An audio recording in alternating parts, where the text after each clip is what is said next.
mm, mm, mm, mm, mm, mm, mm, mm, mm, mm. What up, boy? What up, boy? What up, boy? You just muted yourself, boy. Yeah, you just muted yourself. You just muted yourself. Just so you know, you just muted yourself. But I got you. I muted you. You good? Don't press it no more. Don't press it no more. Don't press it no more. I got you.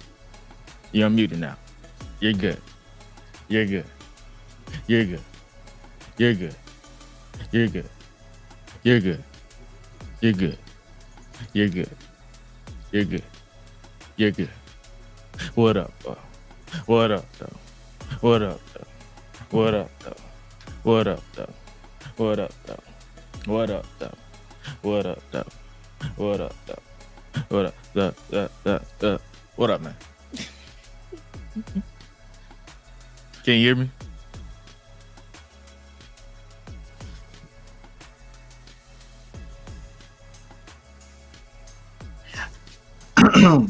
Practicing my silence for the quiet place. That's all. I gotta practice my silence, man. You never know when aliens are just gonna drop down and just be attacking you, like, because you make noise. Oh, I'll survive because I know how to give everybody the silent treatment. Hey, bro. Shit. Go. You did you go see it? Nah, I'm watching the first. I ain't never seen none of them. I'm in process of getting ready to watch the first one, even though I guess I wouldn't be wrong in watching the prequel first, I guess. I mean, I watched both. If you watch the first one, it's like if you watch the prequel, none of the original characters will be there. It's a spin-off prequel, so it's basically telling you another perspective. So in a way, it doesn't tie in with the two movies. Oh. It just gives you a perspective of the creatures. But that's it. That's a bummer. Like you'll see one character from the first movie. I mean, from the second movie, who died in the second movie because it's a prequel.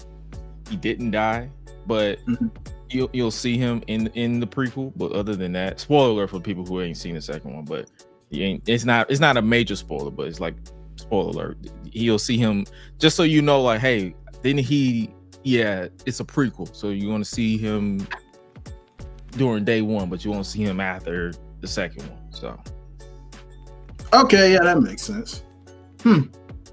But you won't see like the original actor. I mean, you won't see John Krasinski or Emily Blunt in it because they're not in the prequel. It's a different perspective. What an interesting franchise this is. I'll tell you this much. I'd ask you the same question I asked Nikki. I said, hey, how would you fare if you were in this reality, this fake reality where these things exist?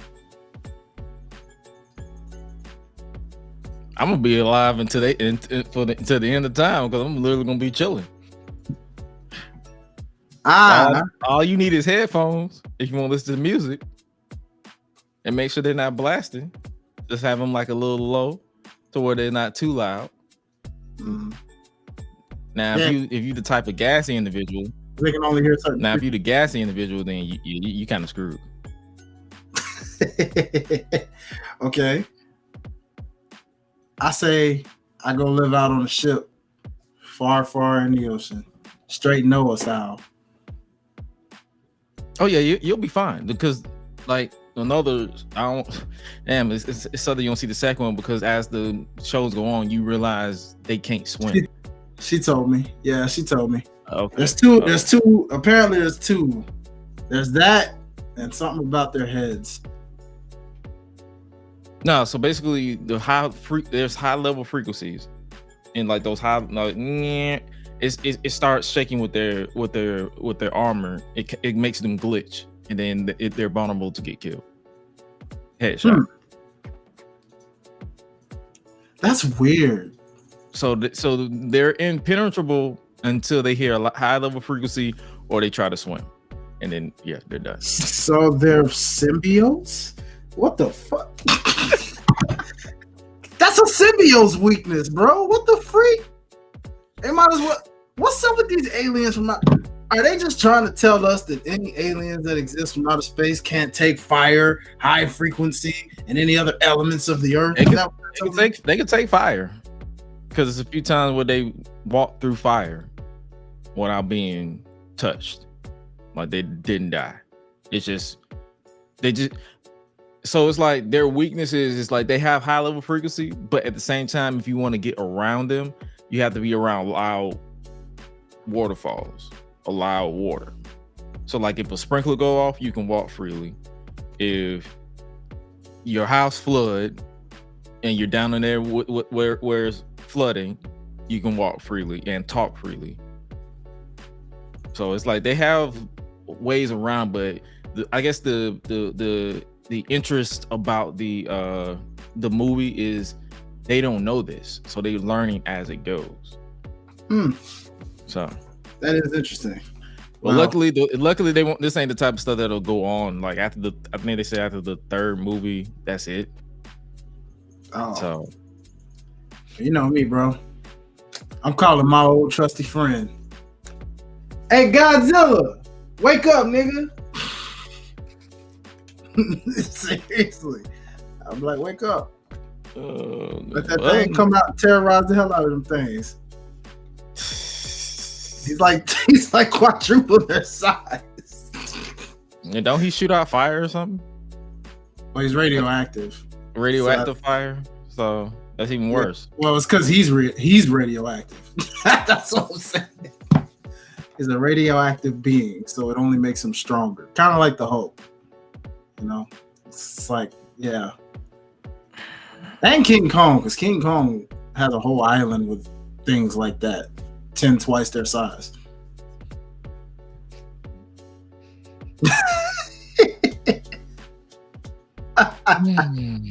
They just test my tiredness. For the record, I took one hell of a nap, so I'm far from I did too. I took one. I literally woke up right before NXT, so I'm like, y'all catch niggas when niggas ain't had no nap. Bro, I had one heck of a nap today, bro. I'm up for the duration of this show until I feel like going to sleep. Yeah, pretty much. Yeah, hey. Other than that, I guess we can go ahead and get the ball rolling and get the show on the road. Heck yeah, my brother. Let's give it to him. Let's do it.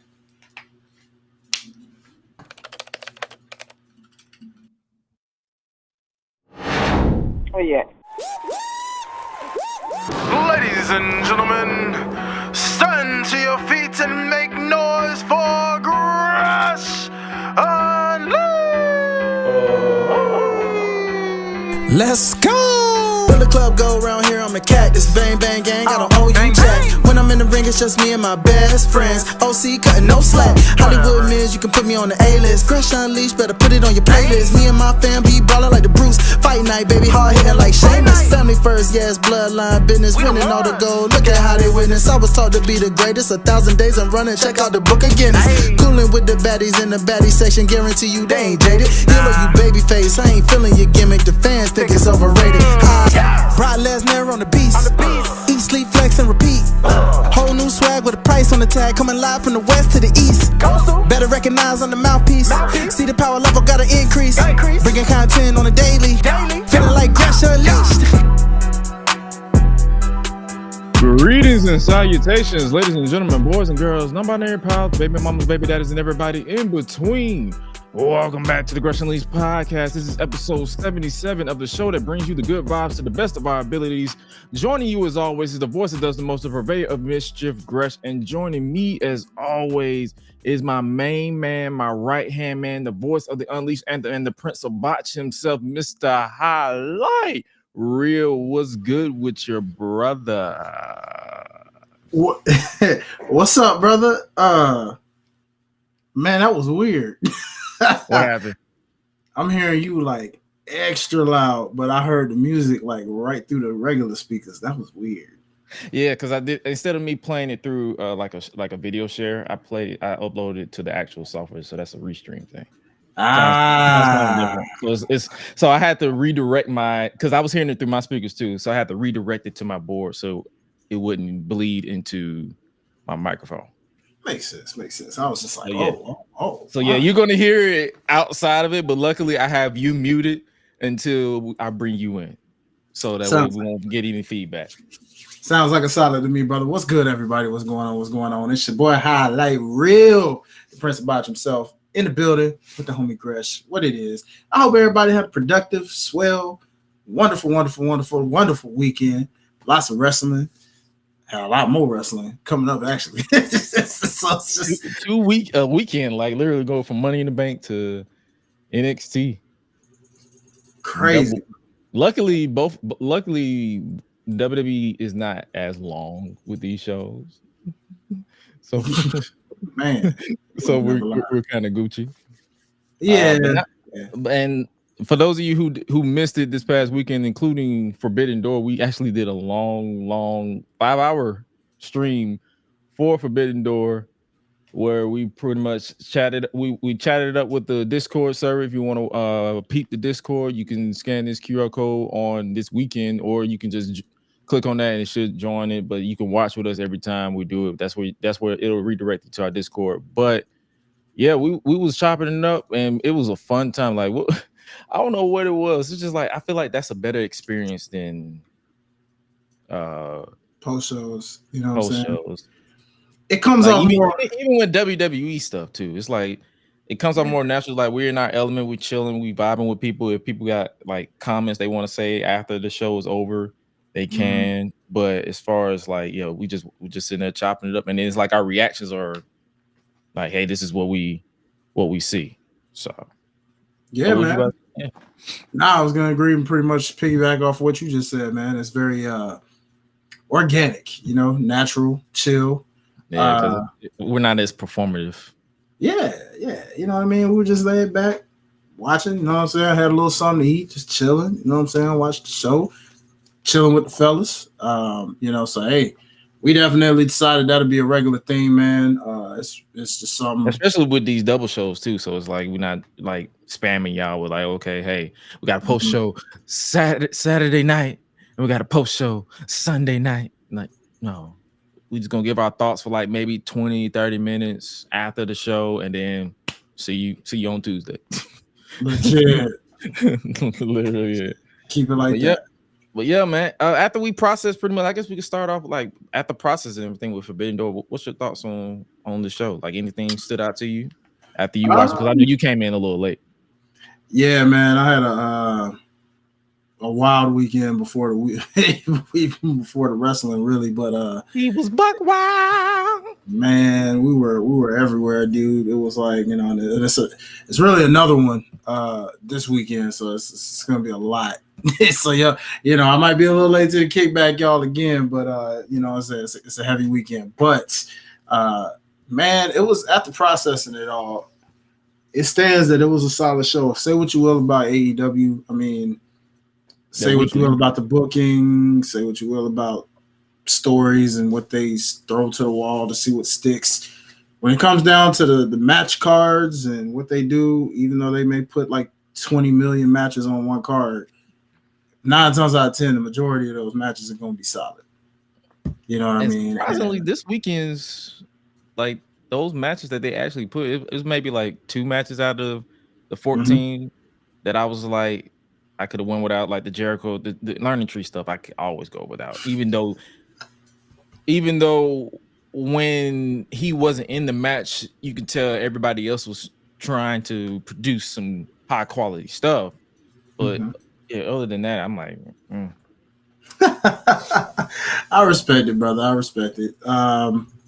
Yeah, I mean, you pretty solid on that. That's an honest take. There was nothing really negative to say about this show. I like that the women's division is continually, slowly getting stronger and stronger, which we'll talk more about as we get into it. But I mean, it's cool to see. It's getting stronger. It's getting Stories are getting better. Even ones away from titles. You know what I mean? So yeah, Owen Hart. I feel like anybody.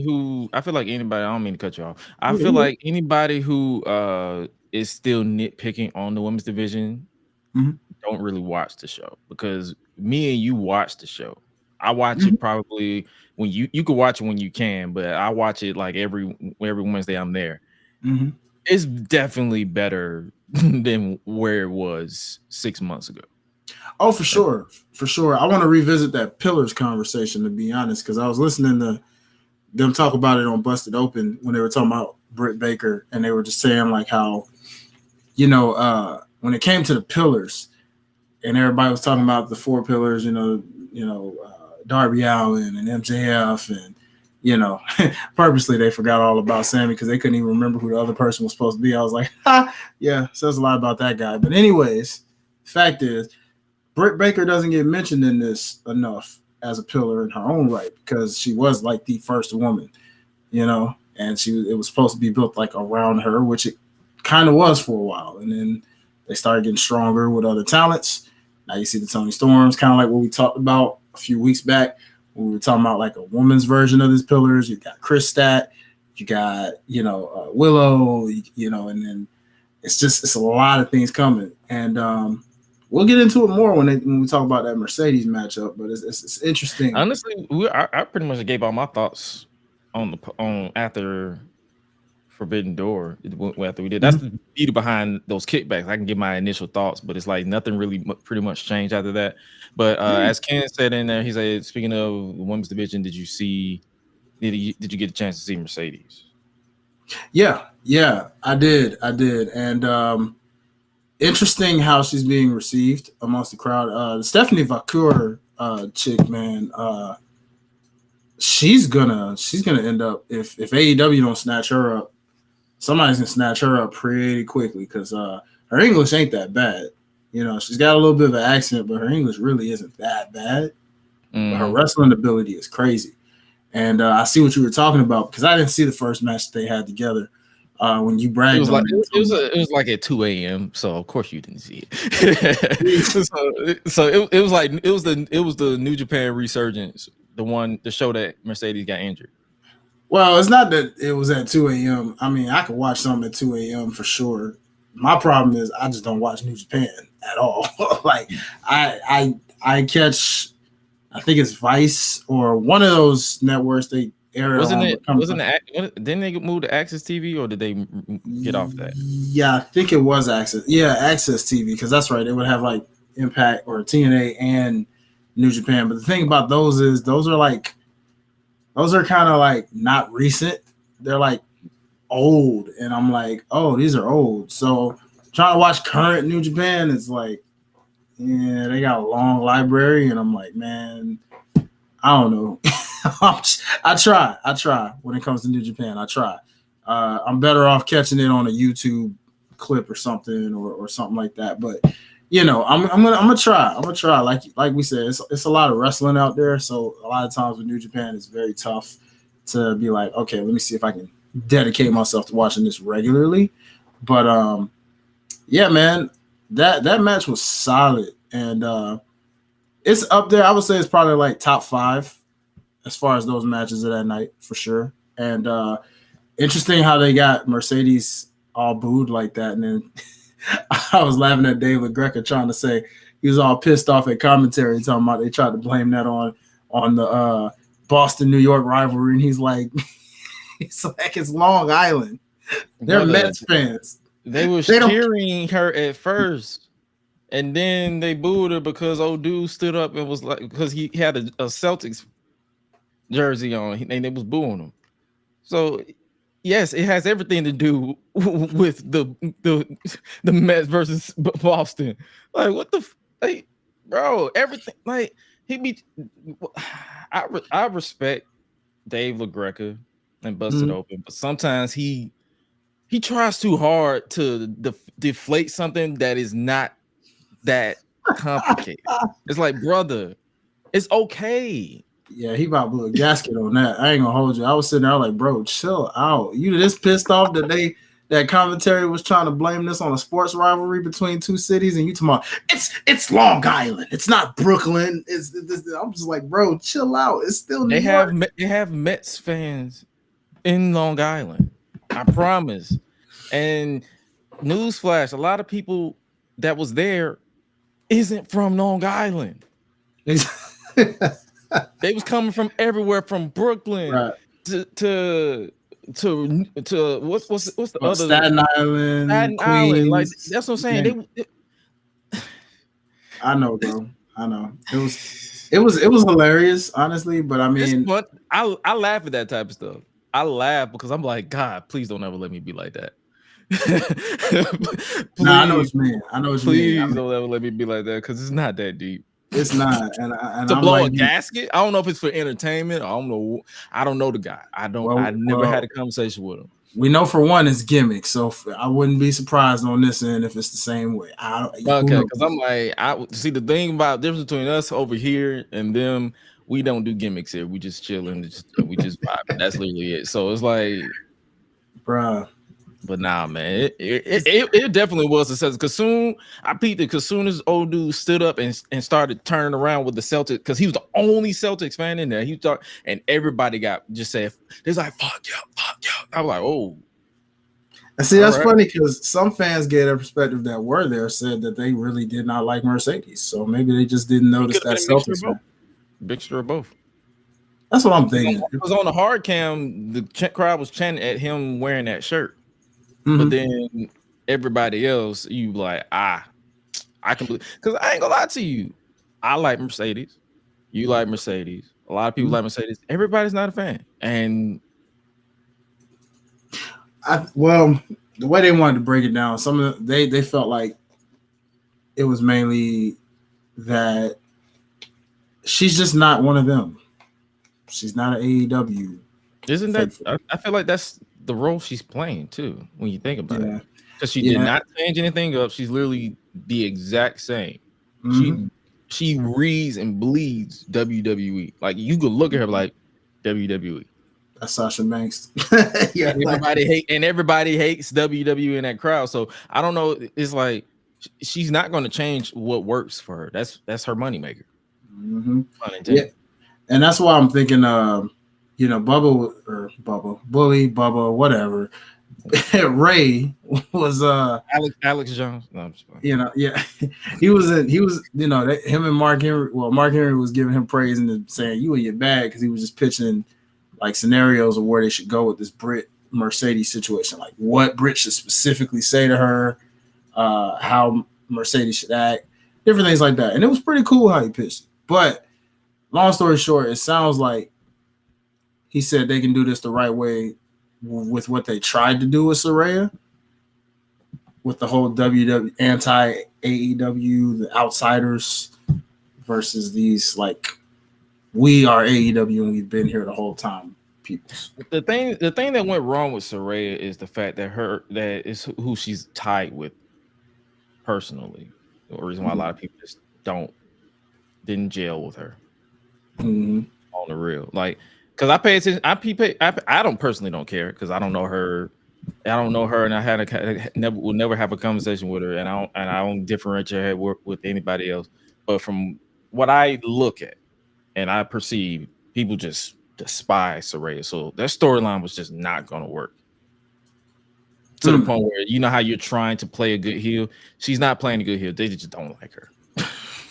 There's a difference between people you're playing a good heel and people just do not give a shit if you live or breathe. And that's how a lot of people look at Saraya.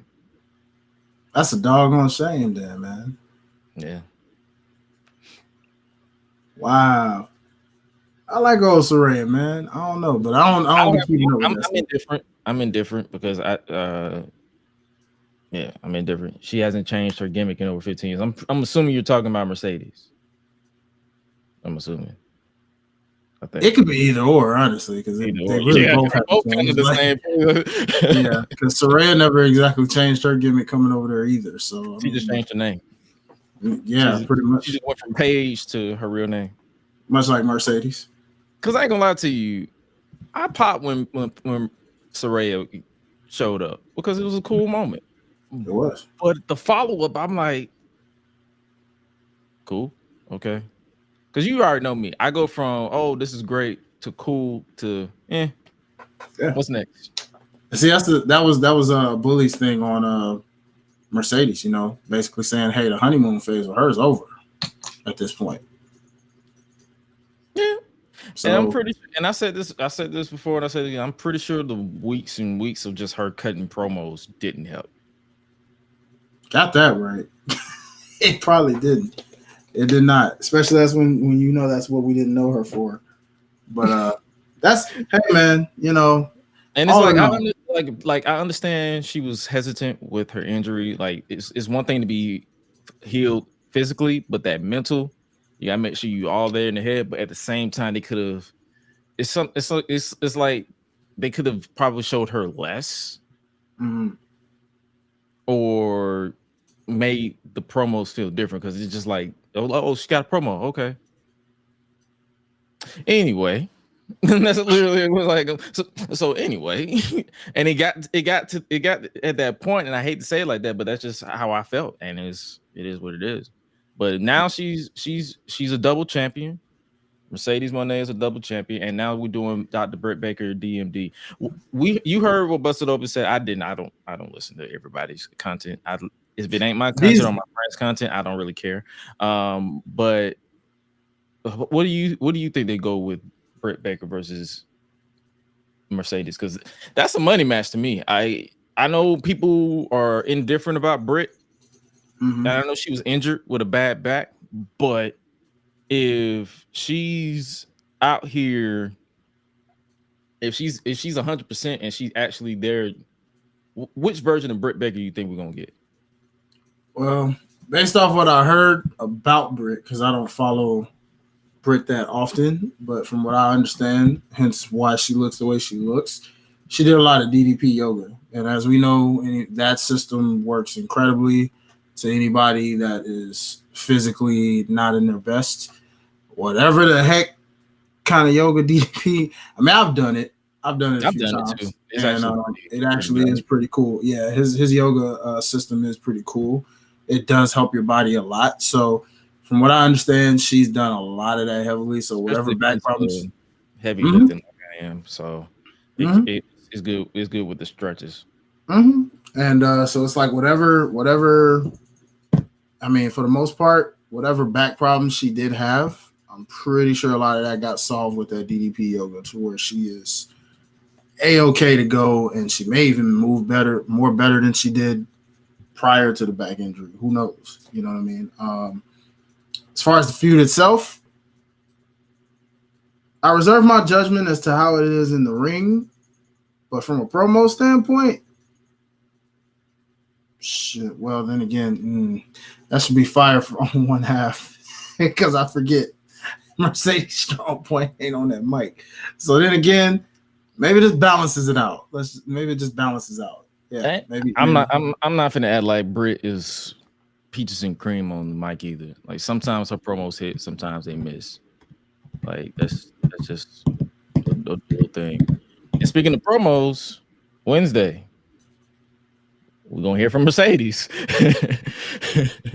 and Dr. Britt Baker DMD. So we're gonna hear both of them from Beach Break. It's AEW Dynamite Beach Break this week. So yeah, we're gonna kick out.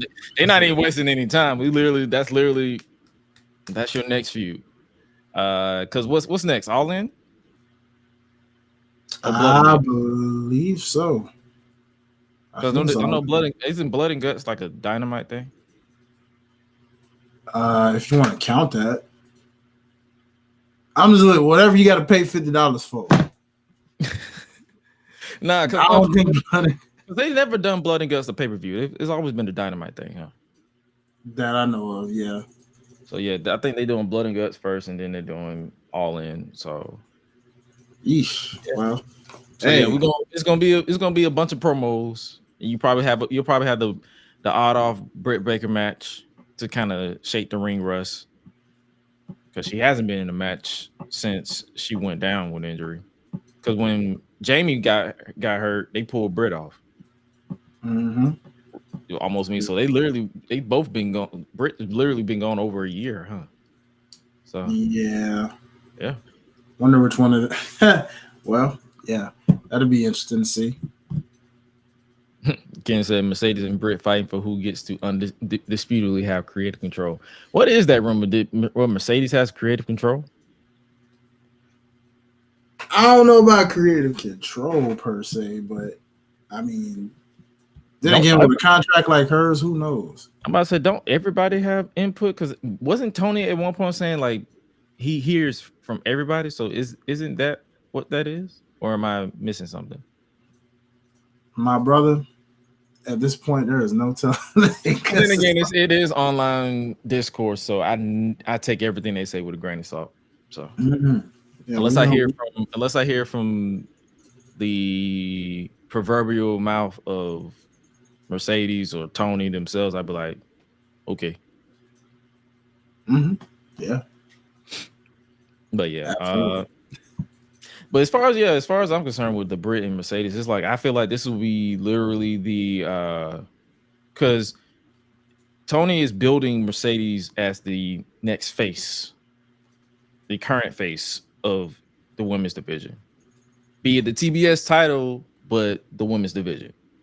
What better feud than to see her beat the previous face of the women's division? And it's kind of cool to see Britt going after another title outside of the women's title, so the world title. Yeah, because this is her first time really going after that one. But Mercedes said that. Oh, she did. So okay, Mercedes. I don't read these interviews, so if she said it, then yeah, she has creative control. Good luck, Tony, brother. I guess he didn't watch Who Killed WCW, but that's neither here nor there. Whatever. Good luck with that, Tony. That's all I'm gonna say. Good luck, brother. Nope.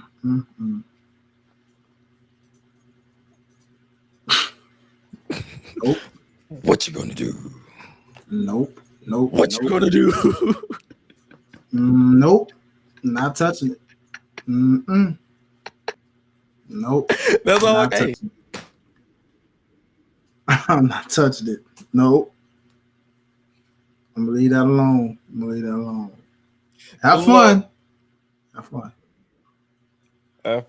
Well, if that's the case, I mean, it makes sense that they would say that though, because Britt was supposed. It's gonna be interesting because she supposedly is Tony's best friend.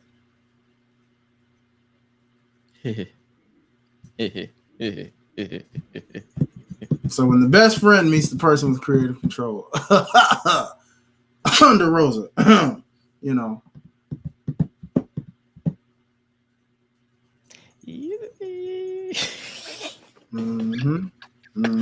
Oh man. Yeah, I'm intrigued. Like anything else out of the Forbidden Door that we because I feel what you call it? I just saw it. Swerve just got a article from Tokyo Sports, which is apparently a big deal if you're a historian, because they do not cover black wrestlers at all. Like I think the last IWGP World Heavyweight Champion that was black was 20 years ago, according to Twitter. So that's a big deal, I guess. Yeah, congratulations to Swerve. Yeah.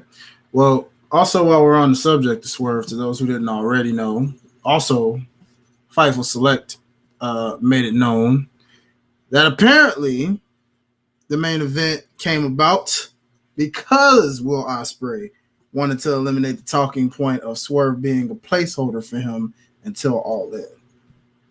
Therefore, he wanted to lead by example that anyone should be good to losing to the world champion as well. So, you feel good, y'all? To the ones of y'all that thought, he was going, he'll lose it, this and that. Because I'll admit it, I ain't gonna lie. I picked against Swerve. I slick thought they were gonna do him like that, but I'm that makes me proud of a guy like Will Ospreay to I wasn't out there saying that, he was a placeholder. I didn't want him to be.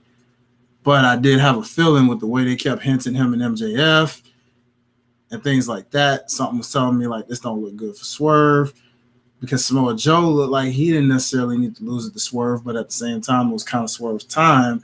And it was like, if Swerve didn't win it then, when would he ever win it? So he kind of had to be Samoa Joe. But see, with a guy like Ospreay, he didn't necessarily have to win right now. Ospreay is clearly going to be their future face. So it's like he could win at any time. So let me ask, because I see this coming a lot. Do you feel like, because I'm gonna get my opinion in a second, but do you feel like they could have presented Swerve, or they can present Swerve as a bigger deal than they already presented him?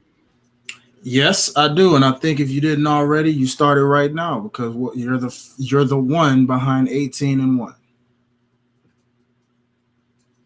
This man literally said he sat there and gave Daniel Garcia prematurely a AEW championship match. He kept walking on Dynamite and taking your title.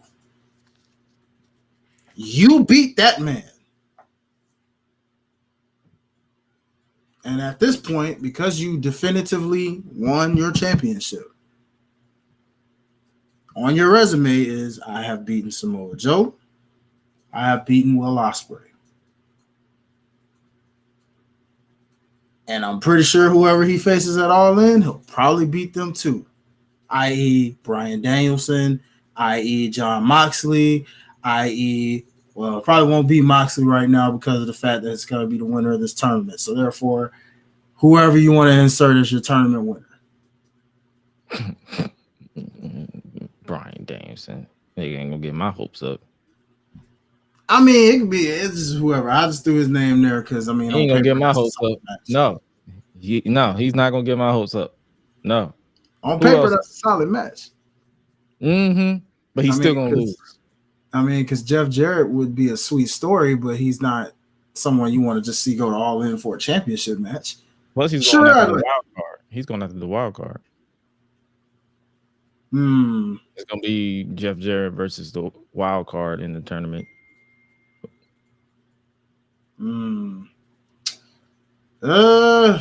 mean, so yeah, Swerve. Yeah, I feel, and it's like I feel the same way as you do. It's like I feel like they could have presented him as a bigger deal than they did. Yeah, but at the same time, it's like they have no choice but to do it now, because it's like, yo, he's killing it. Every match he has is great. Like, he has not missed a match since becoming world champion, even before. And who knows? I'm pretty sure he got Hangman lurking in the shadows, because they gave him a promo package on Saturday at Collision, so he's coming back very soon. So probably the wild card. He's probably the wild card. That's what I'm saying. It's either him or Ricochet, because his contract literally just expired on yesterday. On Monday. Oh, that's right. I kept trying to put him in the ladder match, so I guess he could technically be in that if. Yeah, because I thought it was the end of July, but it was the end of June, so it was literally the day after June. I knew it wasn't something. I didn't remember hearing that it was that far off, so that makes sense. Could be Dijak. Maybe Dijak. Speaking of Dijak, yeah, they let him go. They let his contract go. So yeah. Yeah. Not that anyone's really surprised, even though apparently he was making main roster money, even from his second stint in NXT. And it was like, So they basically just said he was expendable. Yeah, it's unfortunate for him. You know, I forget who I heard say this one, but I wanted to credit him for saying it, but I agreed when I said, like, I think it was Glenn Rubenstein. Yeah, Glenn Rubenstein, I think, is the one that said this, but it was like, I mean, SmackDown, Raw, whichever one you choose, they need heels badly. And he would have been the perfect type of heel on one of those brands. You know, Hard Justice gimmick wasn't that bad. Even if you wanted to repackage him and give him something else. When you called him up, you're thinking, okay, cool, we got a solid heel. He can fight big, small, whatever. You know what I'm saying? He can give you any type of style. So, yeah, well, it's just good for me personally. I'd like to see him in TNA. I think TNA needs a little bit more spice in their main event scene a little bit. So, guy like Dijak would be good. Guy like Ricochet would be good too, depending on where he wants to go. But like I said, one of them is going to end up in AEW, it seems like. Since Dijak was backstage, could very well be him. Who knows? Yeah, it's a possibility. I'm intrigued. Like on paper, this Dynamite is looking really interesting. It's AEW Beach Break. Like that's a yearly thing. So I wonder if it's gonna be a 2-part or it's just gonna be straight Beach Break. That'd be interesting to see. I think it probably just straight Beach Break. Well, because I didn't see Beach Break week 1, so that's why I was like, it might just be straight up. Yeah, because it's all just because of Shark Week anyway. So it's probably just that 1 week. So anything else from Forbidden Door that piqued your interest? Nah, man. I just want to salute. Like I said, just salute to the ladies for getting more matches. Hopefully they get more segments, but now they got more matches. That's a good start. And yeah, that's really it. Catch us on the kickbacks, man. Catch us on the kickbacks. Oh yeah, kickbacks. Yeah. I'm talking about like if you want our in-depth thoughts, like our initial reactions, we try to be as in-depth as possible. But yeah, catch us on the kickbacks. That's literally when we'll definitely give our thoughts on this. I just wanted to get, because I know you had said something about you wanted to, because you missed it. I wanted to like you to digest everything and then we talk about it. So yeah. But yeah, we got the wild card for the men on tomorrow for Jeff Jarrett. Or for the Owen Hart tournament, for the men's tournament. Next week, also this week, we got Chris Stack versus Willow. That's for the women. Yes, sir. Can't wait. Who you think got this one? Willow's team won on Sunday, so I feel like they're gonna give it to Chris by dubious means. Yep, going Chris Stack. I was always going Chris Stack even before that match. Chris Stack, baby. Yeah. Sorry, Willow. That's my winner of the whole tournament. Yes, sir. Oh yeah, because they're setting it up basically Toni Storm to be a babyface now, so it makes you need a heel. So at this point, a heel has to take that title off of her, and if she ain't gonna be a heel, it's got to be a heel that takes it off. Thanks. And then we got this one. We spoke about Will Ospreay, so he has the second title match this week, but it's for the international championship versus Daniel Garcia. And as much as I want my boy DG to win that title, Will ain't dropping it no time soon. No, there's hope. There's a little hope for it. It'll be a fun match. Don't get me wrong. One thing about me is like I will never dismiss matchups, but as far as outcomes, I'll be like, The reason why I think you said what? The reason why I'm not gonna necessarily say that he wins, but I can see a scenario where he could. And the reason I say such a thing is because cue back to John Cena losing to The Rock in the first match they had. That threw that man completely off his game and his confidence to where he went on one hell of a losing streak. It was like a Rocky effect. To where then, once he finally woke up from the slump, things came full circle for him. Well, Ospreay, let's just call it like it is. The homeboy got humbled. Mm-hmm. He got humbled. Yeah, because he went out here promising. He came out here promising world title matches and saying, I'm on another level. And Swerve was like, okay, you're on another level, but let me chop you down right quick. Bam. Mm-hmm. He got humbled. He cracked under big pressure. And like literally. That's the name he's finished. So the thing about that is he got humbled. And because he got humbled, who's to say DG can't come right up in there with all the momentum he got, sneak in a win. Now all of a sudden, dang, you lost the title you thought you were gonna have, and you lost the title that you just got. Now you gotta start back from scratch. So you saying Will Ospreay should be on like on a redemption, like a redemption arc? Like, hey, I was on the mountaintop, I almost reached the mountaintop, and now I gotta fight back. Yeah, I can see something like that. I'm not saying that that's exactly what they would do, but I know if I probably had the pen in the pad, I would book it that way. In a sense of not in a way to like, you know, bury him. No, it'd be like a redemption arc of like I fucking hate that term. I know, but that's just what the internet's quick to say. Oh, you're gonna bury Ospreay, bro? No. Like I'm saying, if I was writing the pen, I'd be like, yo, he's gonna lose to a guy like DG because one, it elevates DG, who's been grinding for a while. And you cut a promo months ago about grinding, didn't you? And to the point you grinded so heavily that you got cocky in your own grind and got to the top, thinking you was going to be a double champ, and you lost. And then turn around trying to be like, oh, I'm gonna be a double champ, so I'm gonna give you a shot at this one, and then I'm gonna win that one, and then this and this and that and that. So now, because your eyes was on that prize, you kind of forgot about the prize you already got, and you got caught slipping. Again. You got caught lacking, son. And now you're even more humble where you're like, okay, I realize I'm in the big leagues for real. And I'm going to be that guy, but I got to do this from scratch now. Some kind of little arc like that. That's just me. But, yeah. Honestly, yeah, I'm not mad at that. Like I can see that. I'm not saying it's going to happen, but yeah, I can. That definitely makes sense because I feel like when people heard the term buried, when I feel like I didn't start seeing that until Hogan went to TNA. That's when I really started seeing that term used like it was going out of style.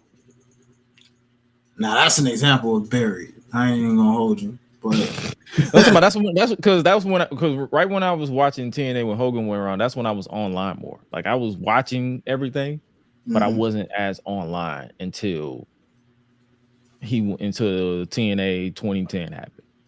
And then after that, I'm like, I ain't started seeing that term. And when I see that term, it's like the more it's used out of context to the point where it has no effect. And it's like I say this every time. It's like whenever I hear that term, like y'all using terms that nobody in the fucking industry uses.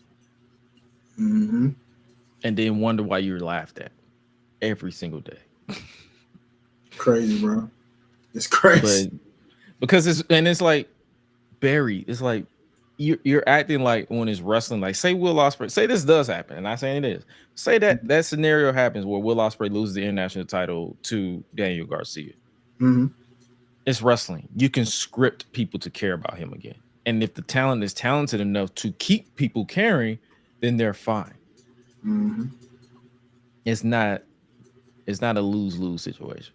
So yeah. He said that shit been Ken said that shit been around since Triple H. Yes. Booker T. That was burial. Booker T, RVD, Scott Steiner. To be fair, that Scott Steiner match was kind of ass. It was, but it still didn't do him any favors after the fact.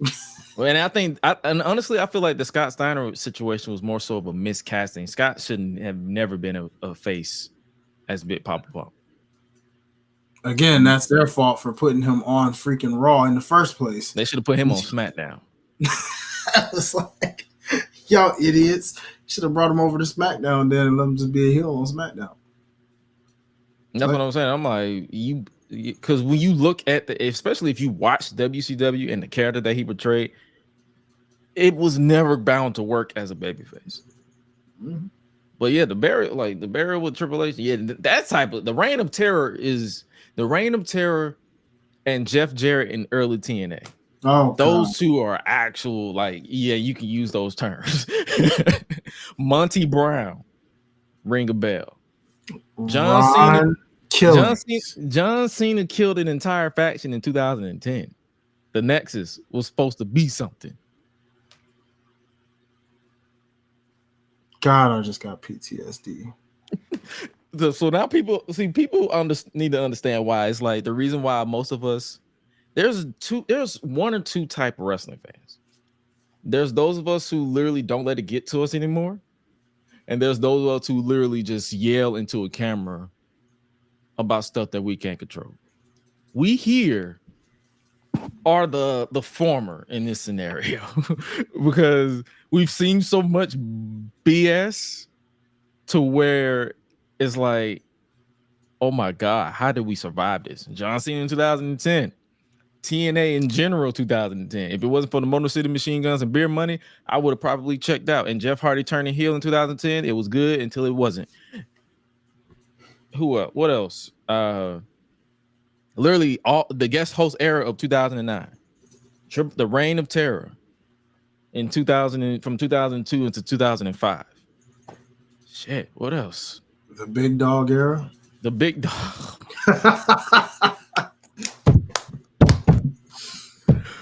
Ooh. Baby, listen. Big Dog era was not it. That was not it. It was like, how did we it. survive this stuff, man? No, sir. No, sir. Yep. So now you remind me of TLC 2010. Barry literally buried on the chest. Yes. Oh, bro, what? What? Oh my God, man. Good God. You see. That's It's thank like God if we're in a better place. If you survive 2018 Raw, you are the strongest individual I have ever met. I still don't know how I survived. For that matter, 2017, 2018 Raw. Because even remember 2016, at least we had the SmackDown. That was good. That's why I didn't reference. I was like, it's like 2000 and it was like 2009 to 2000 to the beginning part of 2011 before the Punk promo. I don't know how we survived. And even the Punk era when he was at top was kind of spotty in some places outside of his stuff. And then after he left with the Daniel Bryan era, that was still hit or miss. They didn't really pick up until 2016. And then Vince saw that we was having fun and he said, nope, scratch that. Jinder Mahal, you're the champion. Like, okay. Then which I was cool with, by the way. I was cool with it. It was just cool with that. I lost. They lost me when he started being racist towards Shinsuke. I was like, all right. Huh? Remember when he mimicked Shinsuke during their promo, during their feud? Bro, you have to look back. Like he was literally, they literally had him be racist towards Shinsuke. Yeah, I don't remember that. I'm gonna have to go look for that one, bro. I'm not. It's a promo where he was basically mimicking how he looked and then how he talked. Yeah, really. It was on SmackDown in 2017. That's when I started kind of was like, all right. I looked at Vince. I was like, Vince, you really had to go there. Huh? Yeah, it wasn't like a hardcore racist, but you can feel the racial undertones. That they was like, oh my God, we got to deal with this Asian, because around that time they didn't really respect Asian wrestlers when Vince was in charge. Triple H was a different beast. Like Triple H now, in some way, shape, or form, respects the Asian. Like he let them talk in their native tongue and give us subtitles to read. Like if you don't know how to read subtext, that's your problem. But yeah. Clearly, you don't watch anime then. I guess. Yeah, exactly. Like if you don't feel like, but I'm just saying, like, yeah, it wasn't something that made me like, oh my God, I can't. That's just disgusting. But you can feel the racial undertone. You don't remember either, bro? I don't remember. That's why I'm like, I don't remember it. I could have. Hold on. Jinder Mahal makes fun of Shinsuke Nakamura. I'm like, what? Yeah, it's literally on Smack. It's if you look up Jinder Mahal mock Shinsuke Nakamura SmackDown Live September 12th, 2017. Huh. They literally he was mocking him, and it wasn't like a big like, oh my god, I can't believe you're being racist, but you can feel the racial undertones where he was mimicking him. He basically was like, he started off with like you look constipated, which I got a chuckle out of, but then I was like, then he started mimicking how he talked, and I was like, all right. Huh. Yeah, it's literally on Twitter. I mean, not on Twitter. It's literally on YouTube. Huh. See, I remember, like, I know I ain't tripping.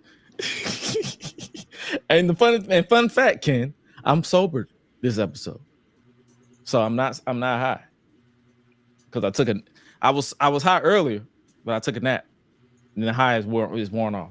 So I'm about to say, I know I remember that. And it wasn't. That's what I'm saying. That's when they started losing me a little bit with that. But yeah, we've been through the trenches. We've been through the trenches in the mud, in the dirt with WWE, but we still on the other side. Like, I'm not finna say WWE now is perfect, but yeah, it's better than what it was. To be fair, no promotion ever will be. So it's not like, you know. And I think that's a nice segue back to AEW. That's the reason why I don't. This whole, it's the end of the world when AEW doesn't do everything perfect. Like it's wrestling. It's not going to be. Mm-hmm. It's not going to be perfect. I Goddamn. remember the constipated line, but I must have checked out the rest of that. That's what I'm saying. Like yeah, and it was like it wasn't just that one promo. It was like multiple weeks. That was literally their build to the. It wasn't because I think this was after SummerSlam, so it was whatever pay-per-view that was after SummerSlam. Was it Hell in a Cell in September? Probably. So Hell in a Cell or whatever pay-per-view they had in 2017. Yeah, that's what I'm saying. It was. Yeah. It wasn't like a big, like, I'm not finna say, oh my god, this is, like I said, it's not a big deal to where it's like, oh my god, I'm offended. It was just like, it wasn't Triple H Booker T. Yeah, it wasn't Triple H Booker T. It was like you can kind of feel where it was like, did you really have to say that? Right. But at the same, like Jinder Mahal as WWE champion wasn't the end of the world for me either. Like I was shocked and I was like, oh, okay. Mm-hmm. I did laugh. I was like, bro, you went from jobbing on Raw to win WWE Championship in 6-7 days, but that's what I loved about it. I just said, okay, all right, cool with me. From jobber to champion. That's a book. Yeah, literally in the span of a week. that's a book if I ever seen it. Write a book. He went from being drafted to SmackDown, say, yep, WWE champion. Mm-hmm. I'm like, hey. It's different. That was literally my mindset at the time. And looking back in retrospect, hey, it's different. Mm-hmm. Yeah. It could have been worse. Yeah. It could have been. The bars in hell, though. it could have been let's see, how can I put this? Let's see. When you say it could have been worse, let's put it this way. It could have been David Arquette. That's how worse it could be. Exactly. Damn.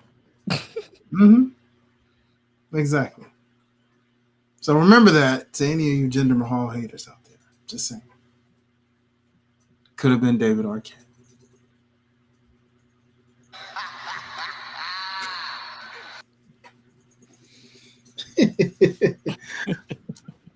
All right, yeah. But so AEW in general, I'm intrigued with that. Yeah, we had to start off with that. That's the fallout part of it. What you think was next for Swerve though? Like outside of like for right now, in between all in, you think they're still doing the blood and guts thing? Because I know they did tease. I mean, him joining Team AEW in blood and guts. I guess. I mean, he has been feuding with the Bucks for a while, you know, anti-establishment, if you will. So Swerve's kind of like his own. Nah, I can't. It's no comparison. Never mind.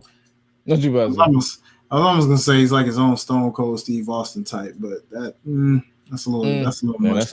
Yeah, you put him on a big pedestal. No. Attitude.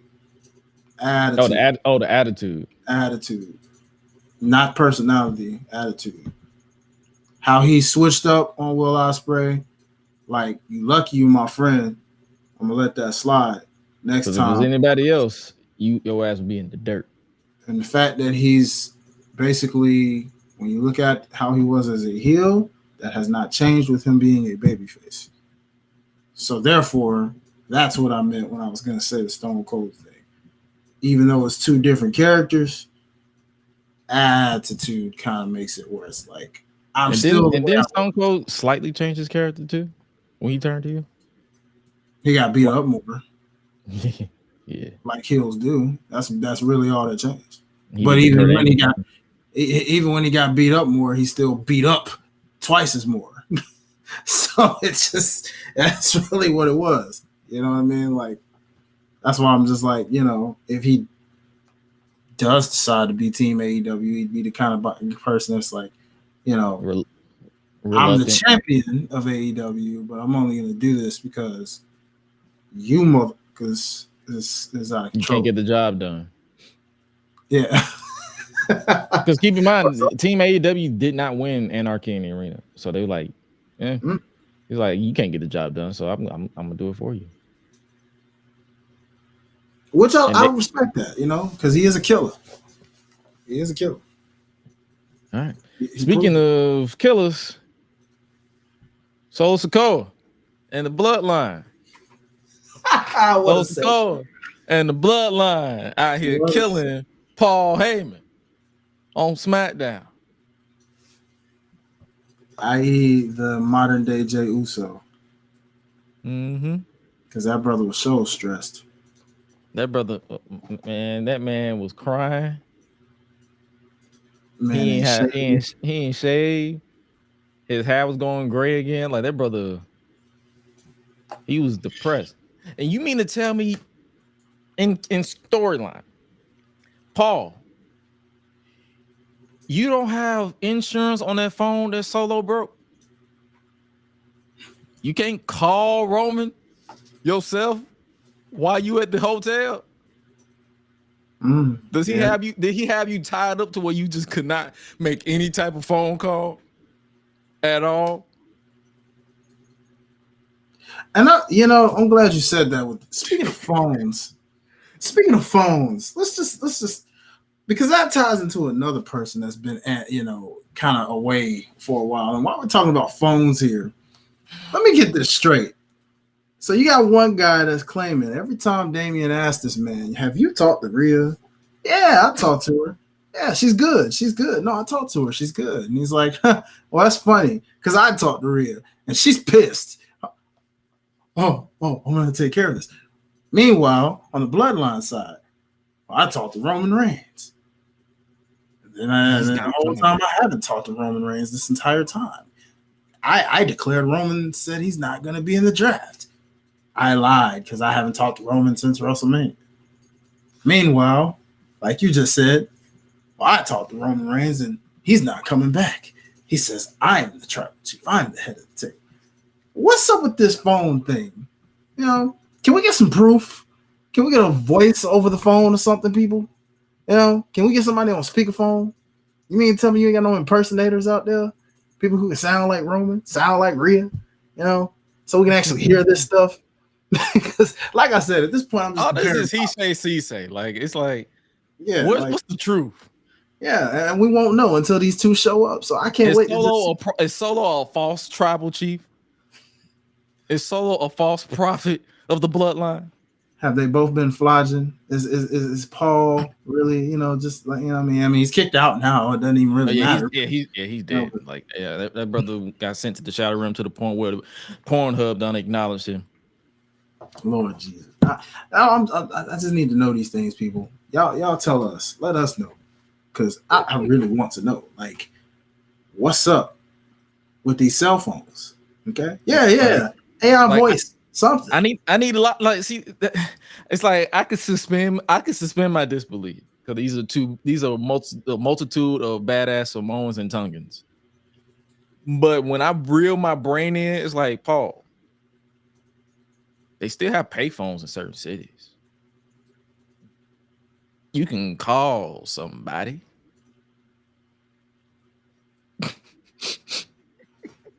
So much for having deep ties in the family. You know, they ain't deep enough if he can't talk to the head of the table. Yeah, you couldn't call the elders. You know, I mean, I know Sika just passed away, but I mean, my goodness, you couldn't. That's another thing that be throwing me off of this bloodline. It's like y'all keep talking about elders. I want to see elders involved. I've been saying that for 4 years now. I want to see elders literally involved. Please. Well, you know, Rikishi been waiting, so you know, been waiting on the call. Rikishi just be tweeting. Like, okay, Rikishi. Okay, thanks, buddy. Thanks for the it's done tweet. Thank you, sir. Mm-hmm. Your son out here committing elder abuse, and you like, it's done. Exactly. I'm pretty sure Paul's AARP monthly bill don't went up because he went through the announce table, had his fupa all up in Jacob Fatu's face. Like,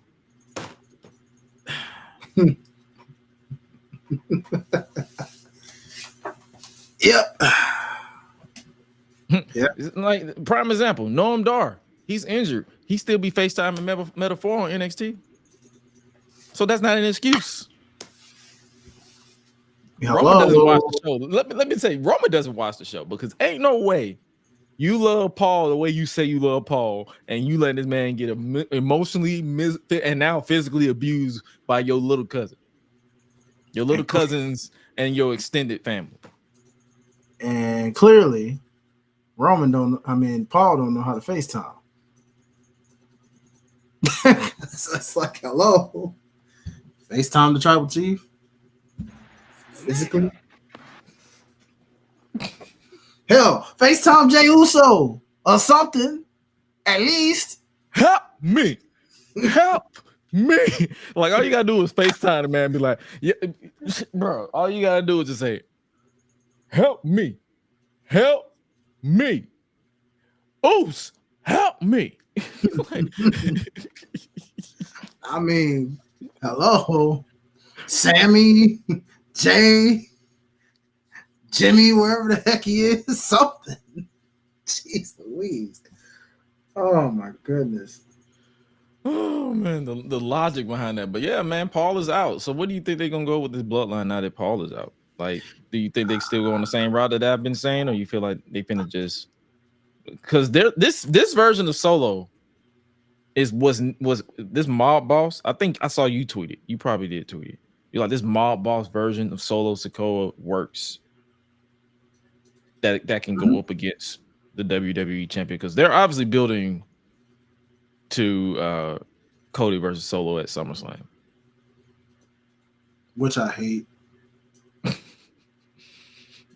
Someone's got to lose, so I hate it. Roman got 5 kids and he be in the gym. He don't got time for that. True. As much time as he be at home, it's probably gonna be more than 5 kids by the time he get back. Okay, so you couldn't. Okay, then so you couldn't FaceTime to fight a boss at least. Nigga, you talk about busy guy. The Rock is on the Rock is repairing his tit. I think, what did he tear? A bicep or something like that? A pec? He tore something during filming. That man has no time for the wise man. The wise man is on an island of his own. Again, oh Lord. Well, I'm out of options. You have to call some of these. You're just gonna have to call extended cousins there. I don't know. It's an arc full of cousins, so he got somebody's number. He got somebody's number. Where's Jimmy? Call him Leo.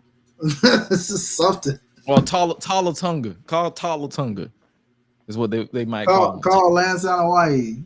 God dang it. Oh, elbow. He tore his elbow. He messed up his elbow. Okay. Damn. See? Running out of options, bro. Running out of options. Paul. Damn. Can't call Zilla. He's too young. Can't do it yet. Yeah.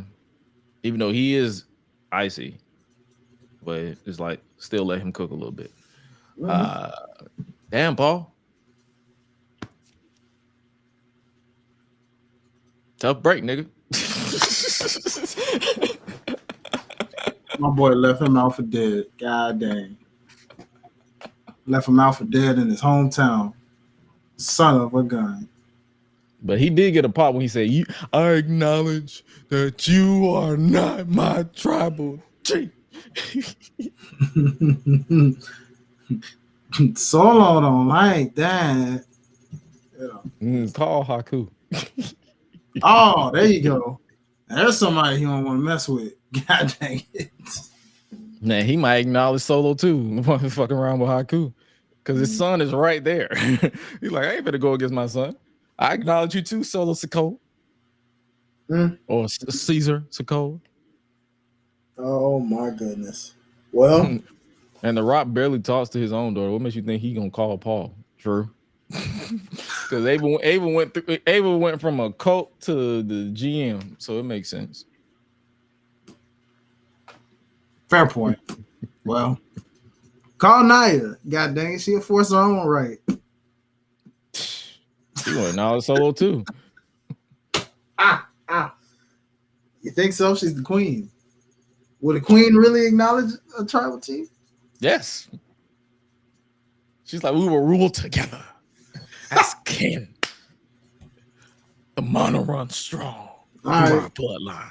F it, we ball. Call Tamina then. God dang it. I don't know somebody.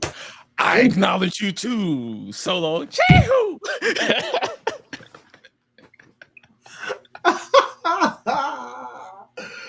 Oh man. I mean, it's just screw it. You're screwed. You're left for dead. Yeah, you screwed. You about to screw as your headline, so you good. You good, Paul. But yeah, we got the closing shot. Solo Sikoa is the tribal chief. And hey. Which, by the way, I asked my girl, I said, hey, how does this bloodline look to you? It's like, looks like a cheap dollar store version of the bloodline she remembers. And I said, dang, you sound like everybody else that's been saying that. That's great. Matter of fact, no, she said they look like the little brothers of the OG bloodline. Well, technically, they are the little brothers of the OG bloodline. Like if we're gonna give it a buck, yeah. The Solo literally is the little brother. Bloodline next generation. Oh shit.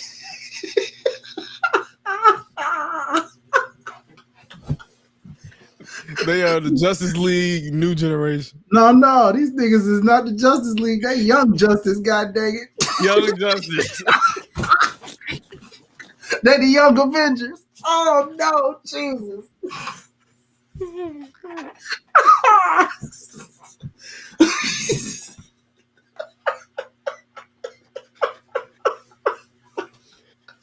Oh man, somebody hit the red button. We need the OGs. We need them ASAP. The youngest is taking over. And they fucking up the rotation. They have no wise man. They just wild savages.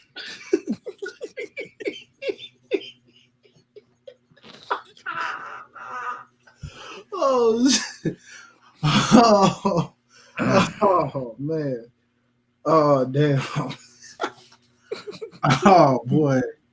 Well, they are bloodline go, like Teen Titans go. So they're Teen Titans go of the generation of WWE.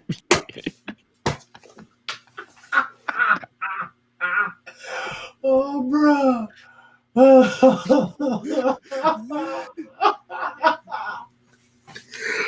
I can't with y'all, bro. They are the first Suicide Squad movie. Oh shit!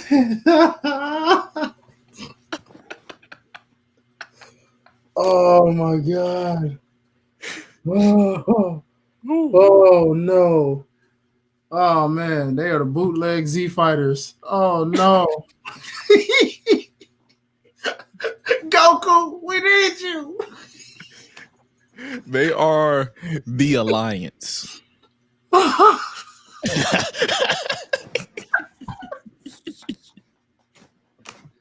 Oh.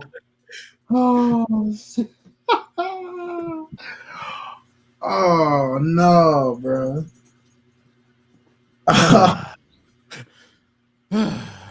Oh man, what the freak? But hey, man, I still want to believe in this in the process of this story. Oh, Spy Kids reboot.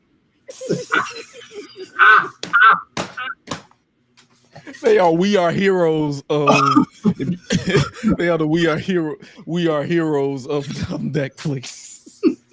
They are the Spy Kids, the Shark Boy Lava Girl continuation movie that nobody talks about no more.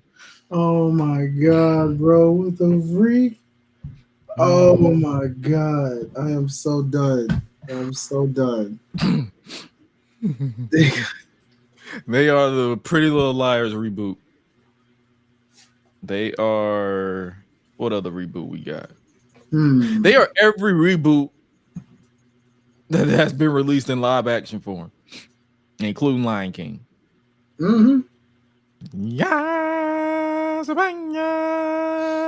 This is some bullshit.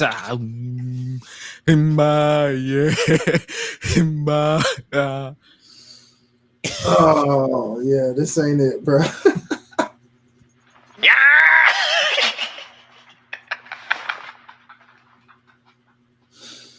Oh man. Oh man. Damn. Oof. I needed that. God dog. That's hilarious. They are Sharknado. Oh god, bro. What the freak? They're the Marine reincarnated over and over. So they're the Mrs. Versions of the Marine. Hell no, they Ted DiBiase's. The DiBiase that nobody, Mr. Anderson's version. Remember Mr. Kennedy's versions? Oh my god, I forgot about that.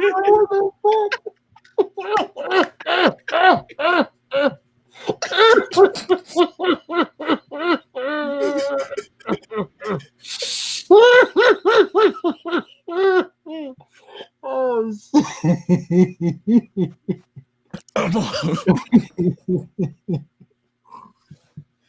oh shit.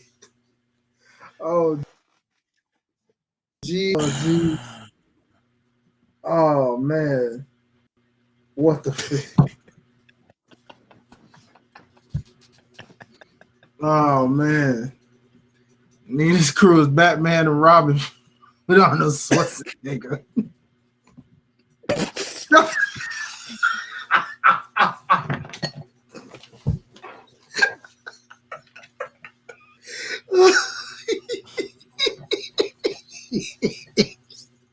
Oh my god. Take 2 of these and call me in the morning.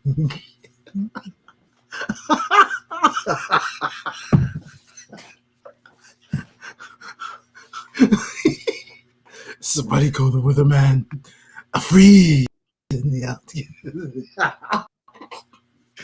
Somebody acknowledge me.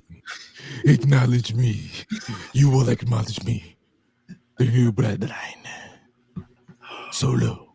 Oh. I love you. I acknowledge you. Oh my god. Oh. Oh man. Oh my God. What? I can't. But I still want to give them a chance. And they deserve it. They deserve it. They do. They do. It's like I want to give them a chance. So it's like I'm not finna don't disrespect Batman and Robin. That trash is legendary. Yeah, it's legendary trash.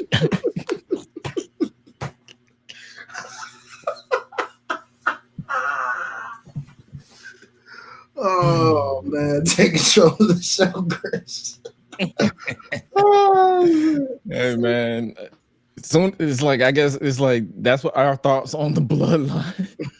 It's like they're not the OG, but we're gonna give. But Jacob Fatu gave them a shot in the arm to get us interested. So it's like it's up to them to continue it. They took out the wise man. So like now, where do they go? How will SmackDown shape? We'll see. Find out on the next exciting episode of the Reborn Bloodline.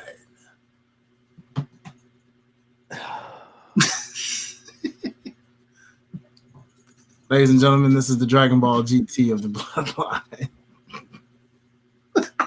Dragon Ball. Oh man. No Super Saiyan 4 included. Oh man. And now Nikki can't get weekdays stuck out her head now thanks to FCC Solo. Oh, are you talking about what I said? Yeah, weekday. The midweek, the weekday. She said Monday through Thursday. I said, yeah.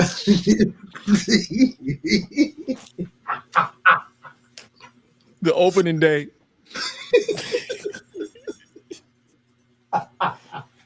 You have the weekend. And then it must be Monday. Must be Monday, Sokoa. Mr. First of the month. Wake up, wake up, wake up.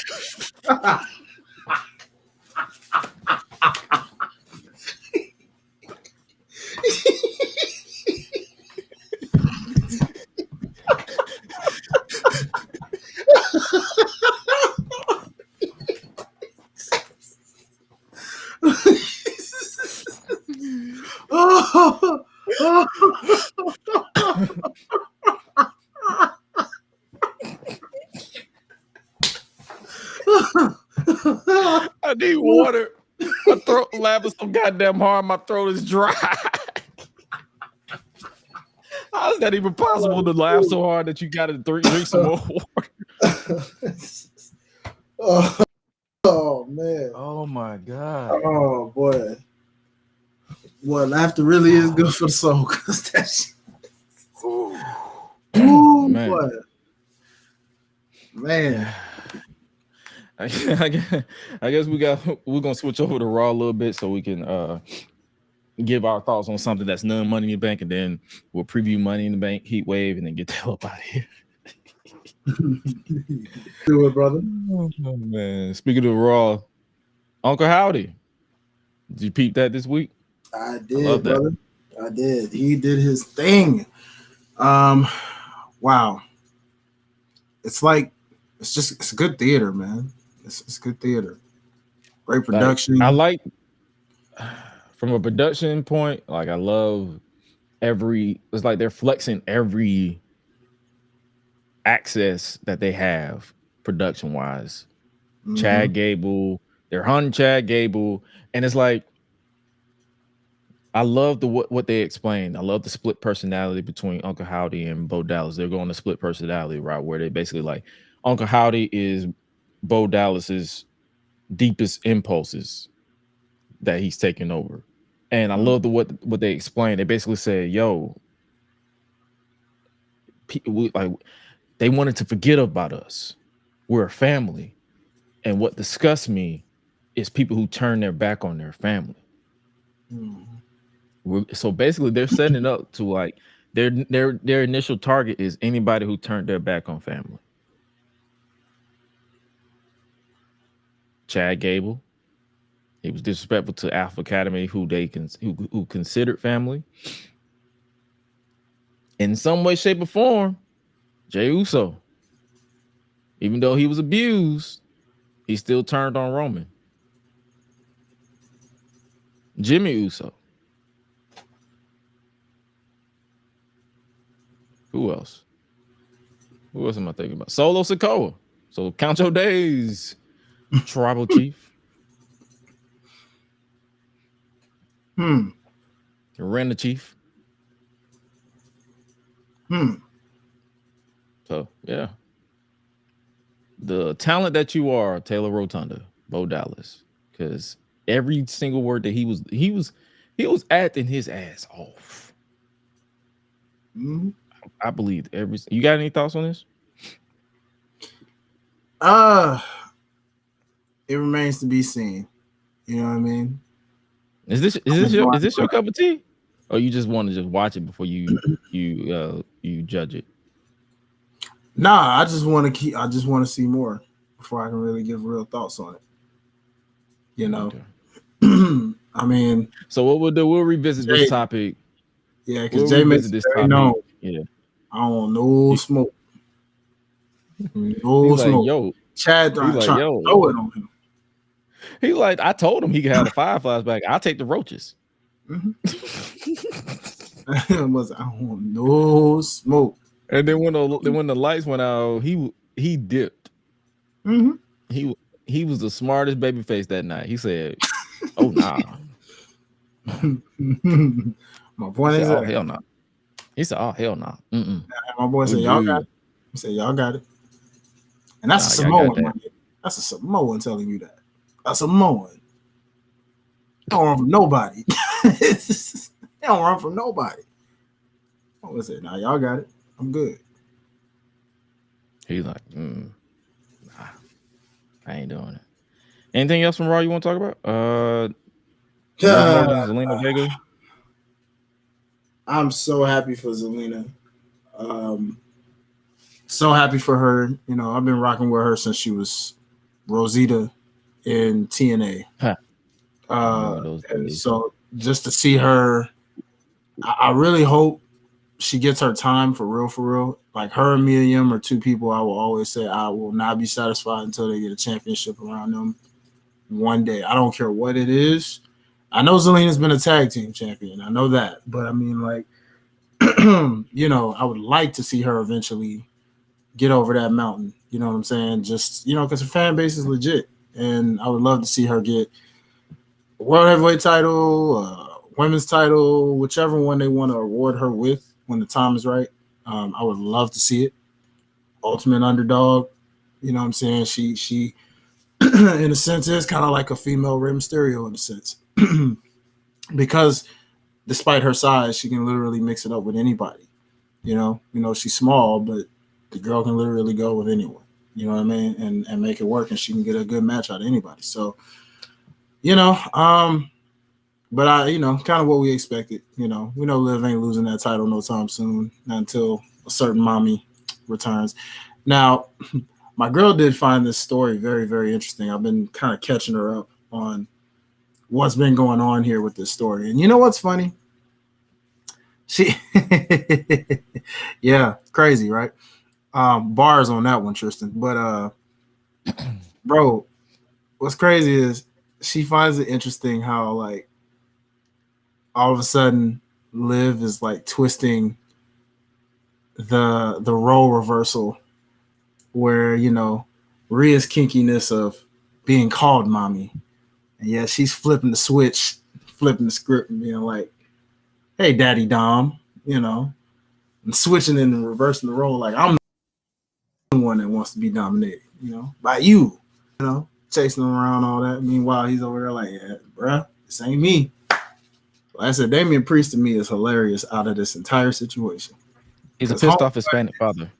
He is not stupid. He is a pissed off Hispanic father. He showed treating Dominique like a goddamn son, because boy, it makes me sound like my father. It's like, what? He spoke Spanish. And then it was funny because she noticed, she's like, wait, I just noticed that he's speaking. She's like, why is he speaking Spanglish to him? He's not white. He's Mexican. He can understand Spanish. And I'm like, yeah, that's just how he talks. He does that. He'll speak Spanish for a second and then go right back to English. That's just what he does. When she realized that, I was sitting there like, you know what? That is true though. He like, dumb. I'm like, whoa. Whoa.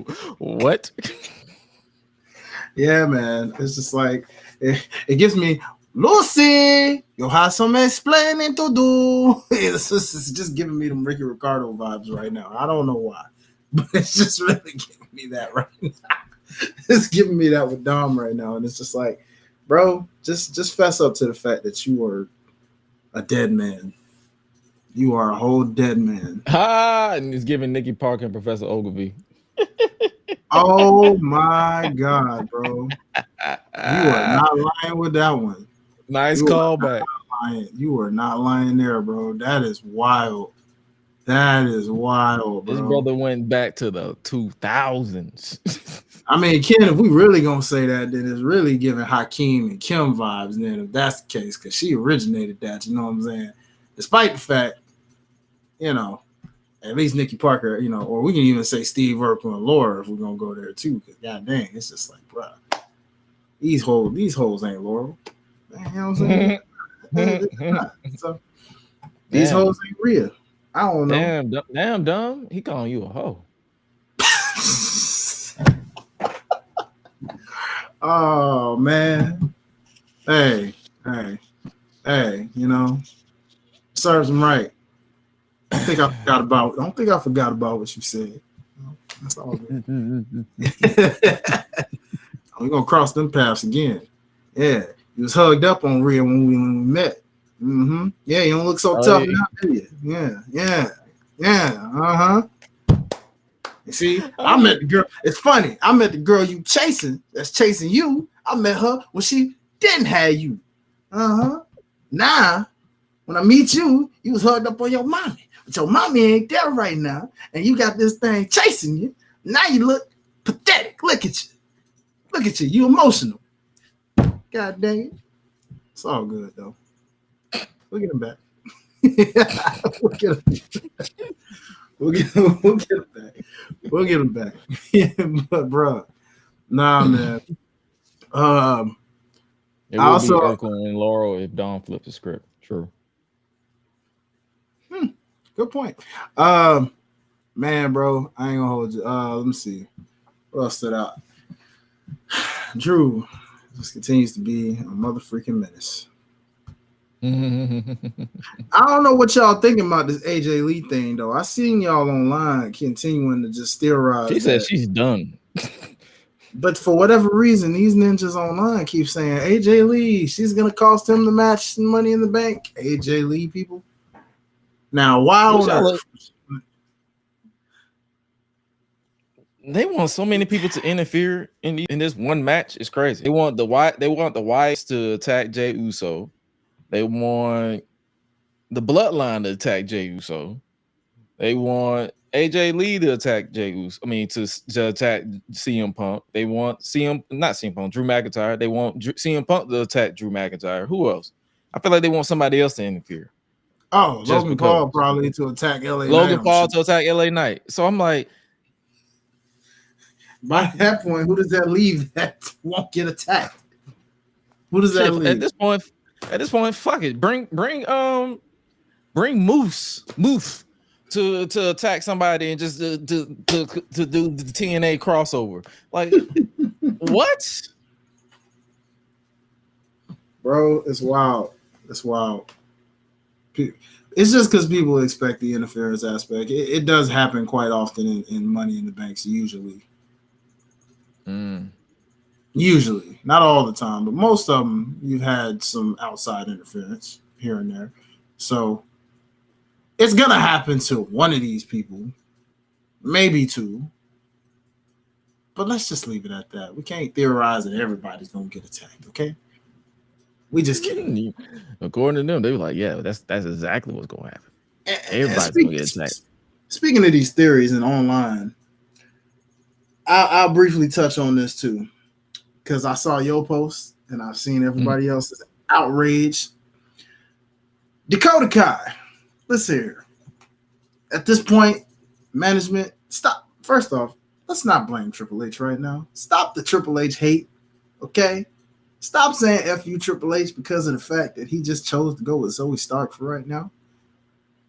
That don't mean Coda ain't gonna get her shot, people. It just ain't right now. I'm patient, but don't tell me to be patient. I think that's the problem with a lot of people online need to realize. You don't stop telling people to be patient. let them react how they want to react. It's a TV show.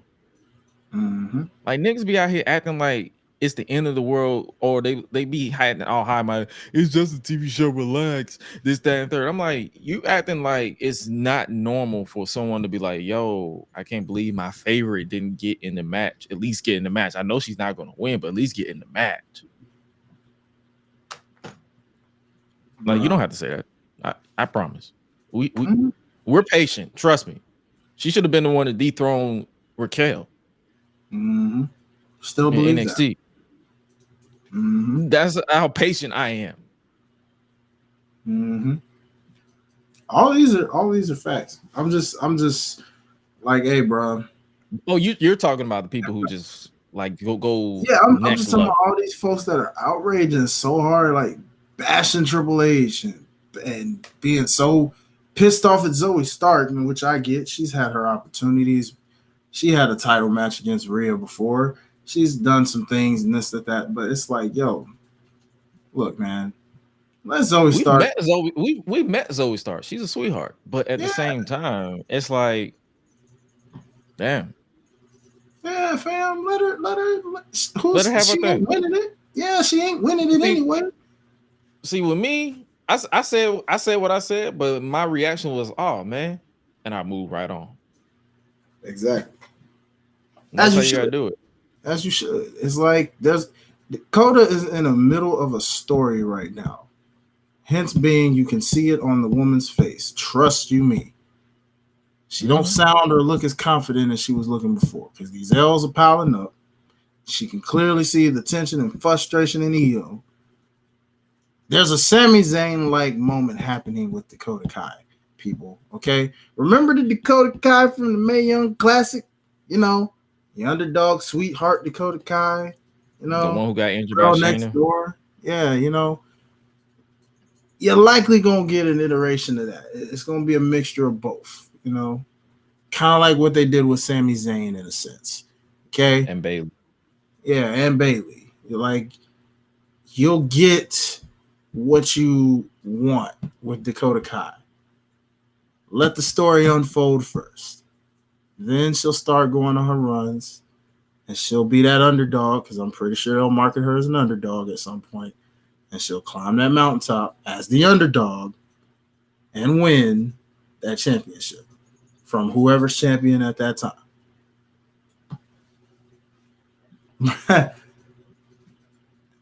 I think Triple H is not wrong. If not bring back her business, what MVP is saying is true. I mean, Bobby Lashley's injured, so would that have even mattered right now? Nope. I'm guessing they're talking about when he first took over, but I'm like, you have to keep in mind Triple H wasn't really in charge Mm-hmm. until they got Vince 100% up out of there. Not half out of there, 100% up out of there. Correction. Vince and Kevin Dunn. Once they got them two out of there, then he was in full control. But by that point, Shelton was already released. Mm-hmm. Cedric is doing whatever they're doing with him and Ashanti.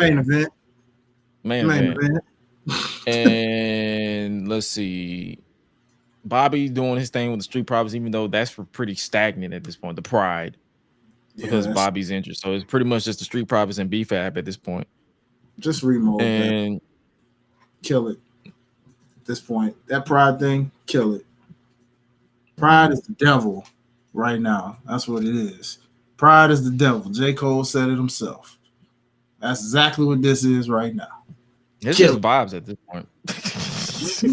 No, seriously. They just vibing. They were literally just feuding with the whole bloodline not that long ago. And now they're finna face them next week, actually. And you know they're gonna lose. No, scratch that. I lied. They're facing Pretty Deadly next week. So it's like they're not even feuding with the bloodline anymore. See? LIG it, man. Just let it go. But yeah. What am I missing with Raw? Everything else is pretty much Money in the Bank build, and we'll just talk about that during the preview. part of Money in the Bank. Yeah, mostly. Yeah, for the most part. Yeah. All right. Speaking of that, let's talk about Money in the Bank 2024. That's coming up this Saturday. I'm about to say Sunday, but that's Heatwave. Money in the Bank 2024. Yeet in the bank, if you will. So far we have 5 matches. So Triple H is doing his 5-match card as usual. I guess we can start off with the only world title that's being defended, and that is for the World Heavyweight Championship, Damian Priest versus Seth freaking Rollins. Thoughts on this and who you got? Well, thoughts on the build to this and then who you got? For the few weeks that we've gotten to build with it, go figure, the back-to-back pay-per-views kind of thing. It's been decent, about as what you can tell with it. And so True. I'm going Seth Rollins. I.e. shenanigans. Because it's very apparent shenanigans are happening. Oh yeah, because what's the stipulation? If Seth wins, Damian has to leave the Judgment Day, but if Damian wins, Seth can never challenge for the world title as long as Damian is champion. Pretty much. And given that this outcome determines who goes against Gunther, yeah, give me Seth Rollins. And they've been teasing Finn screwing him over too. So yeah. So in this case, I feel like I'm gonna go Seth Rollins too, but my fail safe would be Damian Priest by shenanigans. Okay. I'm not even gonna take the fail safe on this one. I'm actually I'm sticking with it, man. It just feels like a writing on the wall. You don't tell a man that he's changed since he's won a championship and then act like you're not gonna cost him that same championship that he's changed since. True. The second championship of the night will be for the Intercontinental Championship. Braun Breaker challenges Sami Zayn. The build to this one has been pretty straightforward. Braun is a brute. He wants to literally kill Sami and anybody who stands in his way. And you saw that face off that they had on Raw. Oh, did I? But that man, one thing about Sami Zayn, he spent a year and a half hanging with some Samoans, so he ain't scared of nobody at all. So, but it's like Braun stood. If I want to go based off of the cliche of basically this build, Sami is gonna win, but I'm not gonna lie to you. Sami has done great as Intercontinental Champion, but I got to go with Braun. What about you? Braun. No explanation needed. Braun. Sami had a good run. Do you think it's too early? I'm gonna play devil's advocate. No. Do you think it's too early? Nope. It's been months since WrestleMania, brother. That was April. We are in July. Solid enough months for him. There's the mid card is set. The mid card is built. You did your job, Sami. You were good. Yeah, go after the world title. You chase the world title now. You don't need to do anything else with that Intercontinental title. Hell, if they put the title on Gunther, there's a rematch. Gunther was like, you know what? You beat me. Let's run this. Michael Cole did plant that seed of calling it a fluke.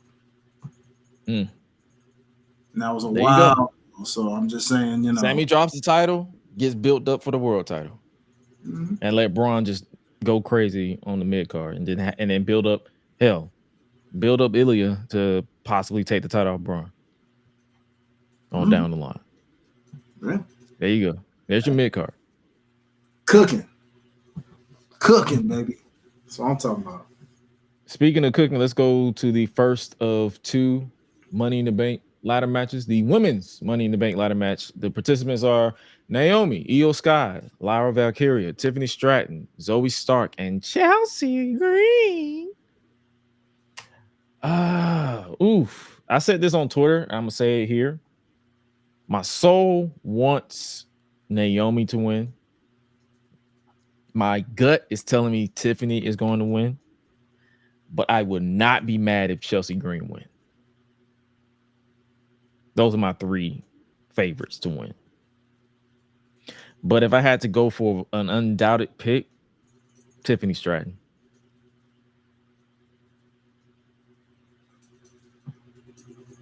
Tiffany. What about you? You going Tiffany? You got to feel safe? Chelsea. Same. So we both gonna do fail safe with Chelsea. No. Scratch that. Scratch that. Okay. My fail safe actually is Naomi. Okay. I respect it. Let's check the chat. Yeah. Naomi. Bet. Okay. Because hometown people, I know this is a new regime and all, but you know, it is WWE and we know how they are with home countryans. They don't always win. PTSD. She'll get the pop. She's gonna get teased a lot for winning, coming close. I'm gonna tell you that for a fact. She gonna come real close, and that crowd gonna erupt every time she gets this close to it. And then right when you think she about to get it, think about it. Chelsea's known for taking crazy bumps. And she is going to be bouncing all off of that ladder. Pause. Just in case. Just in case.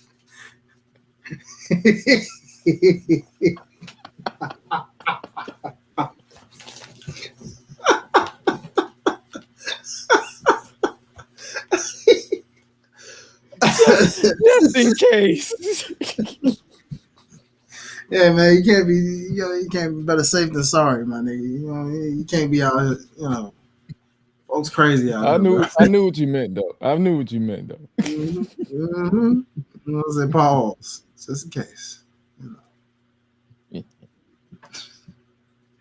Oh, boy. So your fail safe is Naomi. Cool. The next match we'll be talking about. We just literally spent a couple of minutes talking about it and laughing about it. It'll be the Bloodline versus undisputed WWE champion Cody Rhodes, Randy Orton, and Kevin Owens in a I thought it was gonna be a 6-man tag, but they're setting it up as it's a 6-man tag basically. So without Paul Heyman, I'm guessing I will probably have to go. Damn, that's the thing. I got to see the Bloodline. I still stand by the Bloodline wins this, and they're using this to set up Cody versus Solo and Money in the Bank. I mean, at SummerSlam. There's 2 ways they can do this. This is me predicting. Solo pins the WWE champion, or Roman Reigns returns. It's in Toronto. It's a big city. It's not one of these dead. It's not gonna be one of these dead crowds. It's gonna be a pop. So we ain't got to worry about that. But as far as like the outcome, I see the Bloodline winning. What about you? I'm thinking no contest. No contest to build to. It gives a no contest kind of vibe. Realistically, I mean, we do need wins, so my fail-safe would be kind of what you said. Not necessarily that he pins Cody,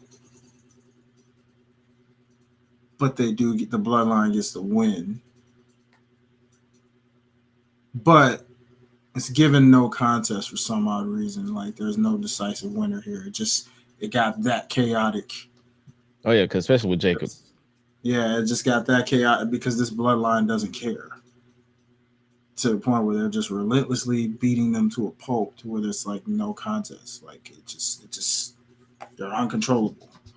And I guess somehow it still sets itself up where it leads to them at SummerSlam, if that's what they want to do, to where then you get your Roman Reigns return by that point. Because B level or no B level, big city, no big city.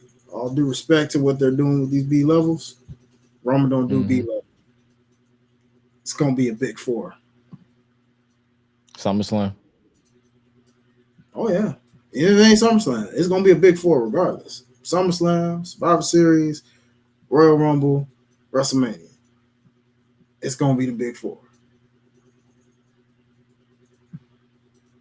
Someone asked, my question is, why is Jacob on the poster when he can't travel outside the U.S.? WWE trying to say, brother, they got that settled a long time ago.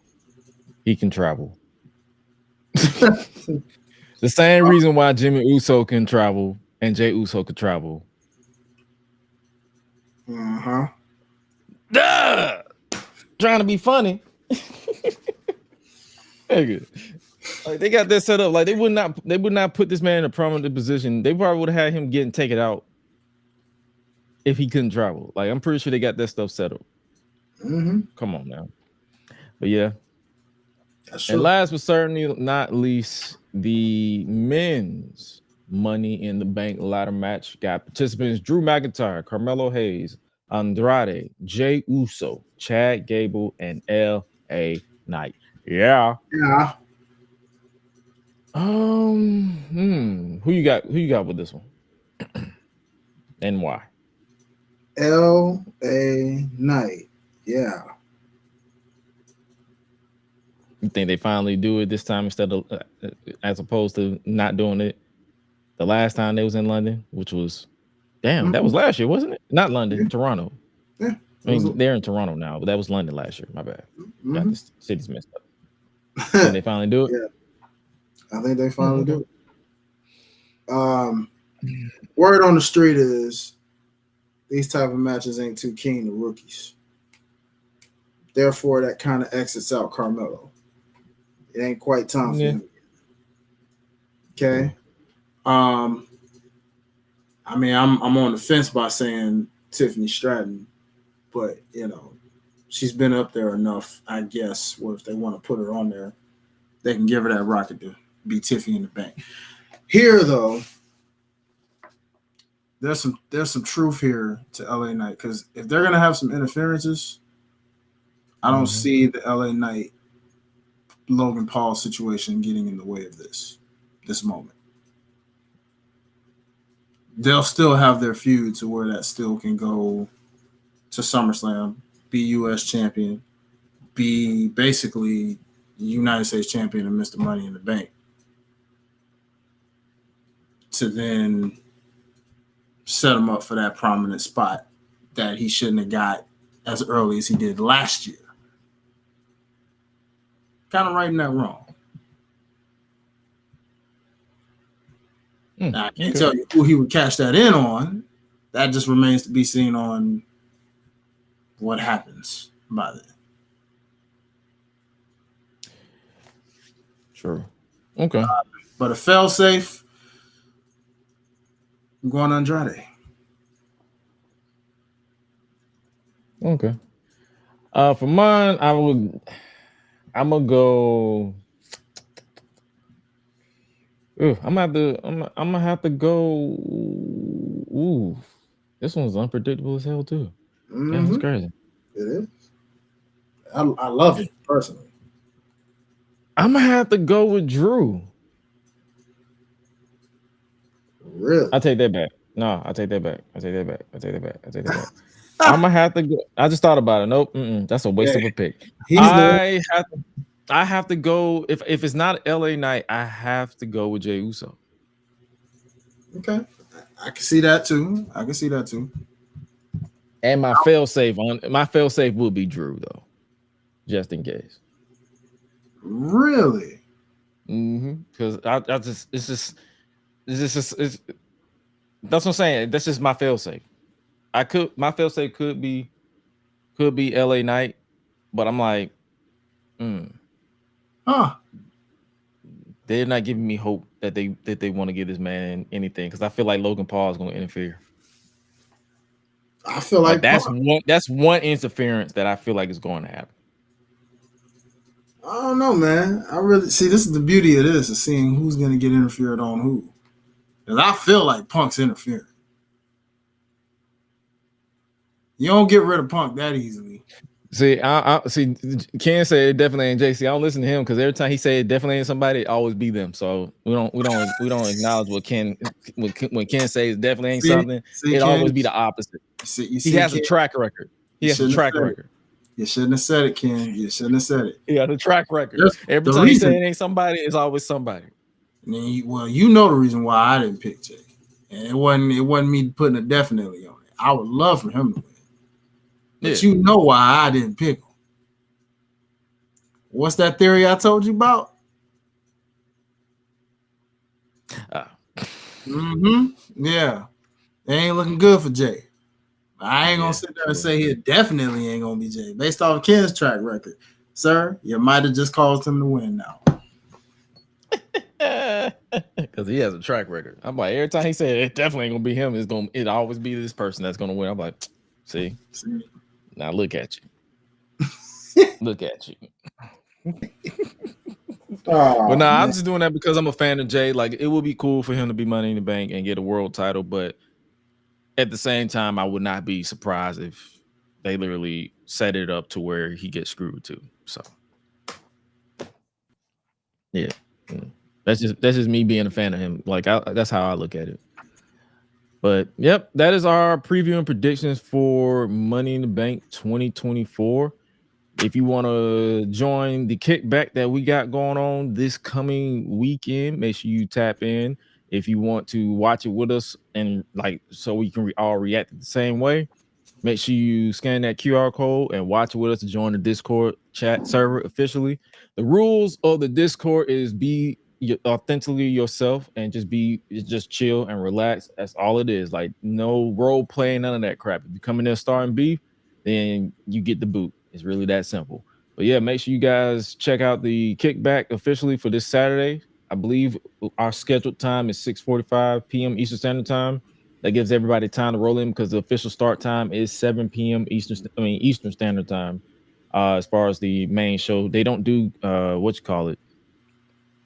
they don't do pre-show matches anymore on main roster. So that's the reason why I said 6:45, like 15 minutes before the show starts, to give everybody time to trickle in and chill and relax and enjoy the show, stuff like that. Okay. But yeah. Ken said, I'm gonna remember that. I'm like, yes, remember that. Like, every time you predict something, it always goes the opposite way every single time. You have a track record, sir. Remember it. Write it down. Remember it. I don't give a fuck.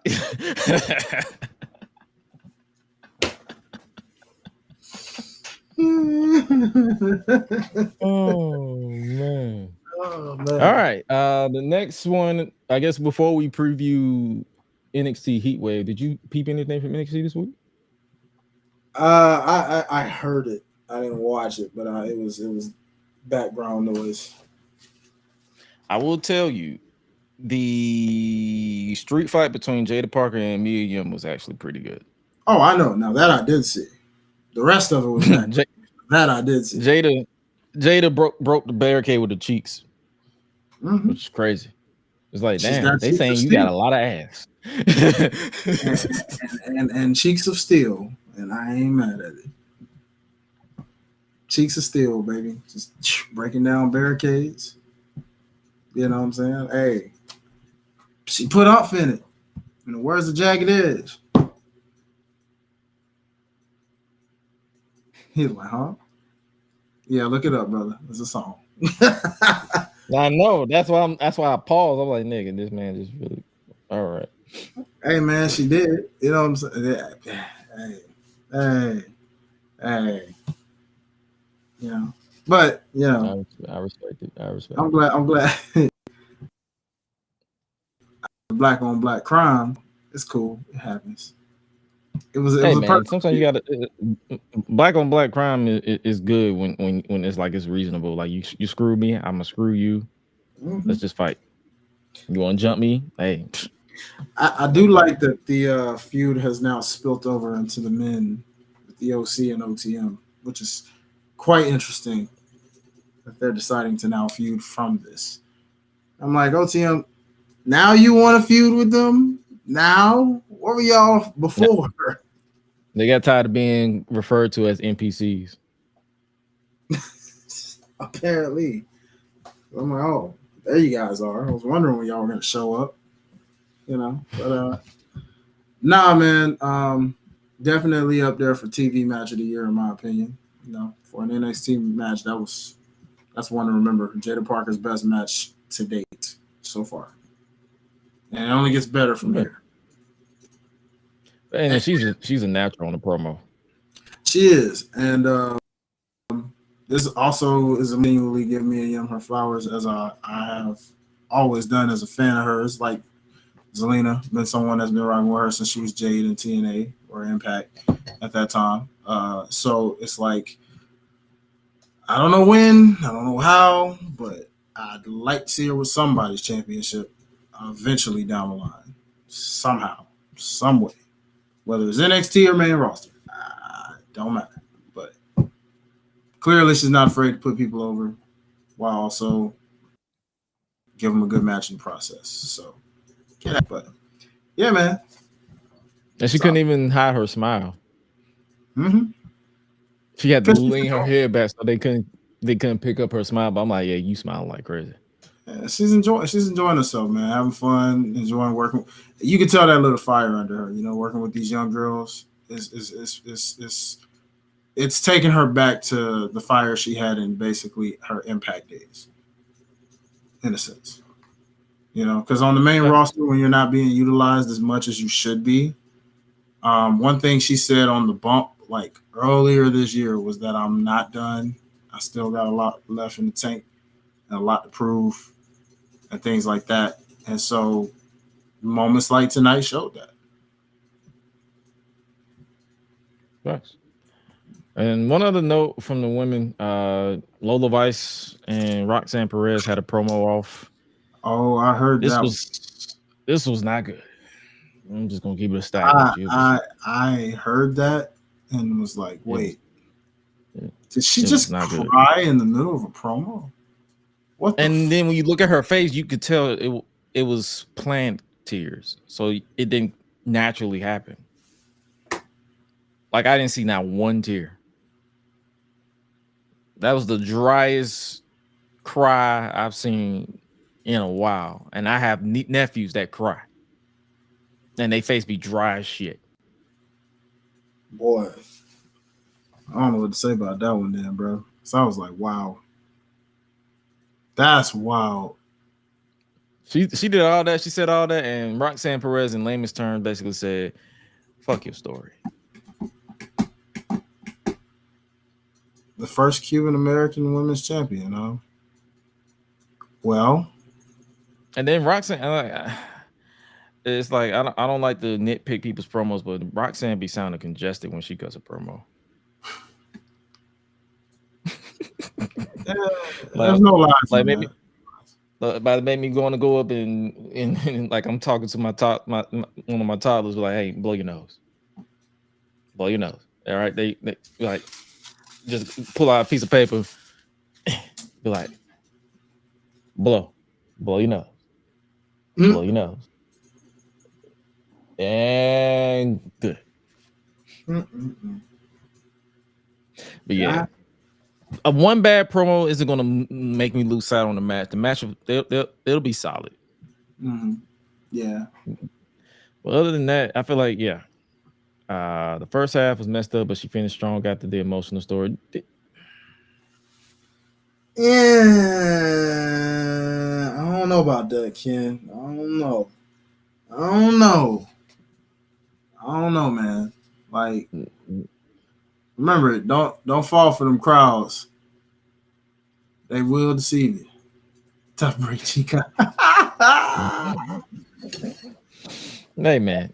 Hey, if you enjoyed the promo, kudos to you. But me, not a fan. Not a fan at all. Facts.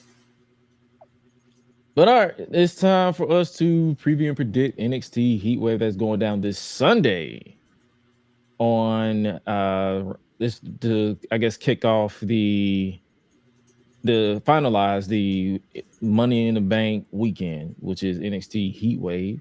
We got a solid 1, 2, 3, 4. We got 6 matches. One is going to actually be on the kickoff. So when we do our kickback for that one on Sunday, I'll be on there earlier.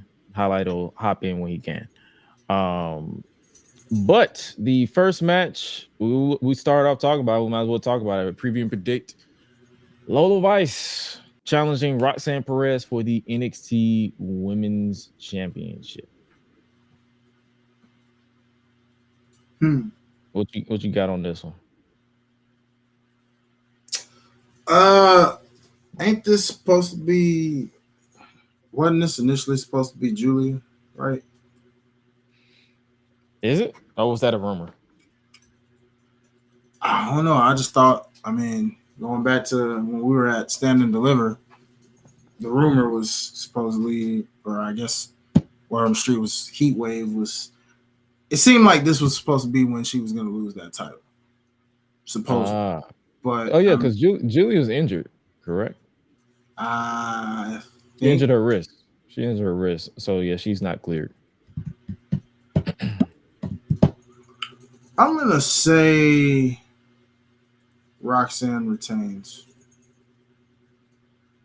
Okay. You think they're gonna go from building her up to take out Shayna to lose? Yeah, because there's still something about her that isn't fully ready yet. The promo proved it. You just pointed it out yourself, bro. Yeah. I'm picking Roxanne to retain myself. I was just trying to hear your reasoning behind it. That's it. Like Yeah, absolutely. I mean, I was just, I was like, hey, you pointed it out yourself just to show, like, hey, she's almost there, but she ain't quite ready just yet. So it's like she's in the right place. Yeah. So to get ready. So yeah. So give me Roxanne for this. Bet. The second women's title match of the night is for the NXT North American Women's Championship. Kalani Jordan versus Sol Ruka. Give me Kalani to retain.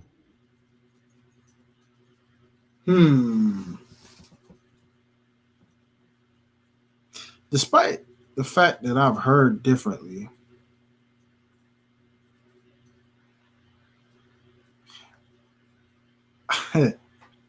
for the hell of it, I'm gonna go Sol Ruka.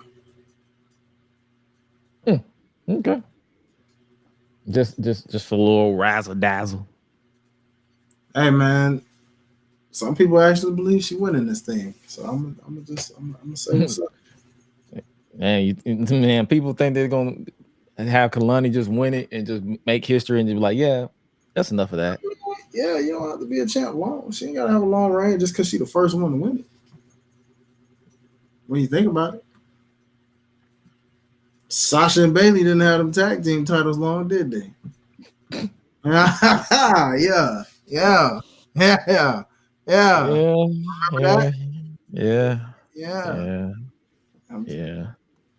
This is WWE after all, so I'm just saying, you never know. This is true. Tag team titles on the line. Axiom, Nathan Frazier versus Chase U. I see Chase U winning this because Nathan Frazier is not 100% focused on these titles. I'm gonna say they retain, just barely, but they retain. Like when they lose them, it'll probably be an NXT type of show, kind of like what they did with Stand and Deliver. Remember how they lost? They retained at Stand and Deliver, and then Braun and Baron retained at Stand and Deliver, and then lost them on NXT. I can see a situation like that where they do enough just to get by, and then get a rematch against Chase U, and then that would be where they lose on the NXT. True. They haven't released a graphic for this one, but for the kickoff, it'll be Ariana Grace and Carmen Petrovic versus JC Jane and Jasmine Nix in a tag team match on the kickoff.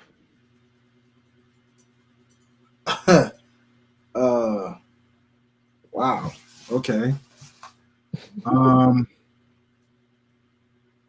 JC Jane and Jasmine, I guess. Okay. I'll switch it up. It's just for the old razzle dazzle, just because they're goofy. I'll go Ariana Grace and Carmen, because there was the story behind it was Ariana was kind of upset that they didn't get on NXT Heatwave because they're from Canada.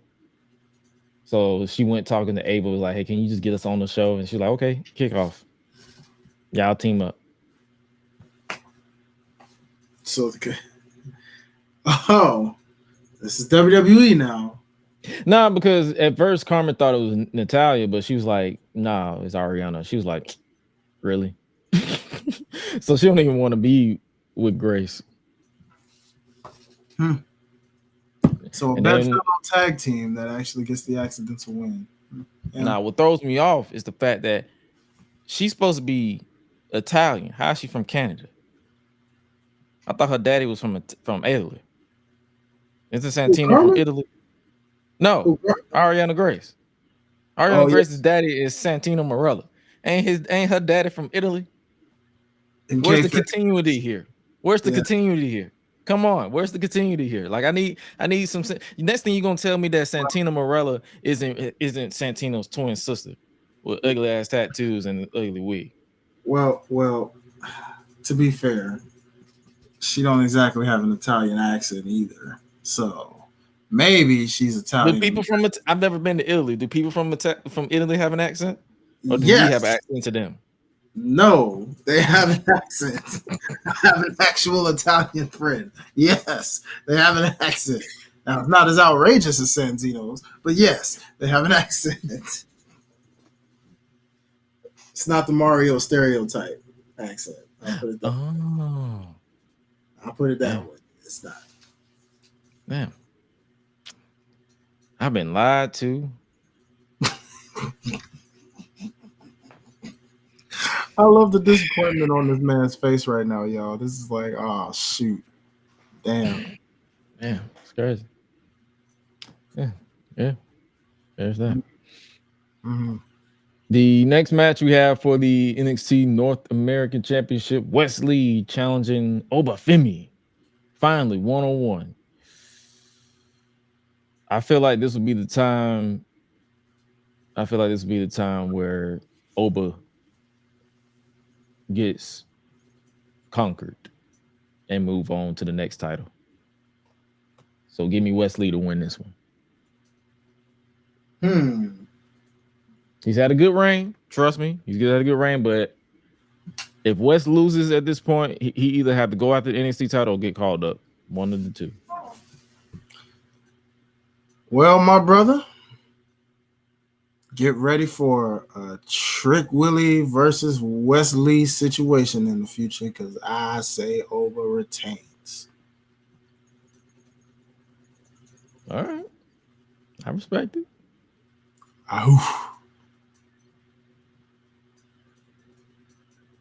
That's it. He's in. I can see why people would say West. I can't. I mean, I like West, and I hope I'm wrong, but I just think he's better than the North American Championship right now. Especially since he challenged for it and then regressed. Mm-hmm. Yeah. I think it's time for him to get back up into the NXT Championship picture. Okay. And NXT Championship picture, Fatal 4-Way for the NXT Championship. Trick Williams defends against Sean Spears, Ethan Page, and the young OG, Javon Evans. This one, I see Trick Williams retaining. It'll be a fun match, but I see Trick retaining. What about you? Trick Willie, baby. Trick Willie, baby. That title was not coming off that man until sometime after the CW. At least. Or they change hands on the CW. Like have him defend it on the premiere, then that's when they change hands. Only if they calling them up. Or for shock value. You know how WWE likes to do. So Oh, for black champs? Because Mhm. they only do that with black champs. Mhm. I.e. Kofi. Mhm. PTSD. Mhm. 5 seconds. Mhm. He jumped right into that F5.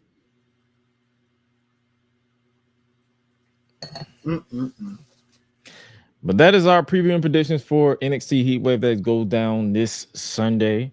And just like we're doing with Money in the Bank, we will be having a NXT Heatwave kickback over on the Discord. If you guys want to check that, like I said, all you got to do is scan that QR code to watch along with us. Watch it in the chat. It's basically like a conference setup to where we will watch it, and then if you have an opinion that you want to get off your chest or whatever, we'll open the floor, we'll open the mics up. All you have to do is request and all that good stuff. Scan that QR code to join the Discord officially.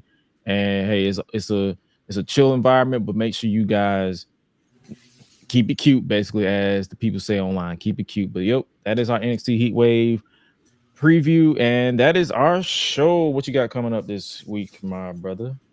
Man, Kingdom Nightlife Awards this Saturday, man. It's gonna be a real red carpet situation, for the most part, man. So shout out to everybody who did vote. I won't really know those results until Saturday. So yeah, man, just keep me in thoughts, prayers, and all that good stuff. We'll see if we took home Artist of the Year, and if so, I guess you guys will see me hold up an award or 2 or 3, depending on the categories that I won. Who knows? Who knows? We'll see. But You already know we're gonna be hyping the heck out of that too. But yeah, man. Other than that, hopefully you guys enjoyed the content we got coming up this week, and we did this past weekend. Make sure you guys check out the All Shit Here We Go Again, our sister podcast, headlined by Ruthless Lala and Rich Swan. That was a chaotic episode yesterday. It was supposed to be. They were supposed to have a guest, but unfortunately, a family situation came up and they had to reschedule, and we just improvised the entire show. It was a fun time. I like that show. I'm not supposed to be on the camera, but sometimes when things fall through, I just pop in, and the chaos ensued. It became a choir. It became a choir. It became a choir. Just start singing and making no sense whatsoever. But yeah, make sure you guys check that out. Make sure you guys you can follow everything that goes on with Gresh Digital Media. If you follow at Gresh Digital, so you can know exactly where to listen to all these episodes of the podcast, or just search All Shit Here We Go Again. The shit is censored because we want to make sure we aren't flagged for inappropriate language in the title. So All Shit Here We Go Again is the title. Make sure you guys scan that QR code to follow yours truly, follow, highlight, all the good stuff. Gresh Unleashed Pod, Gresh Unleashed is everywhere. But with that, outside of that, hopefully you guys enjoyed today's show. And with that being said, you guys stay safe out here in these streets. And remember to always eat, sleep, flex, and repeat. We out. Y'all be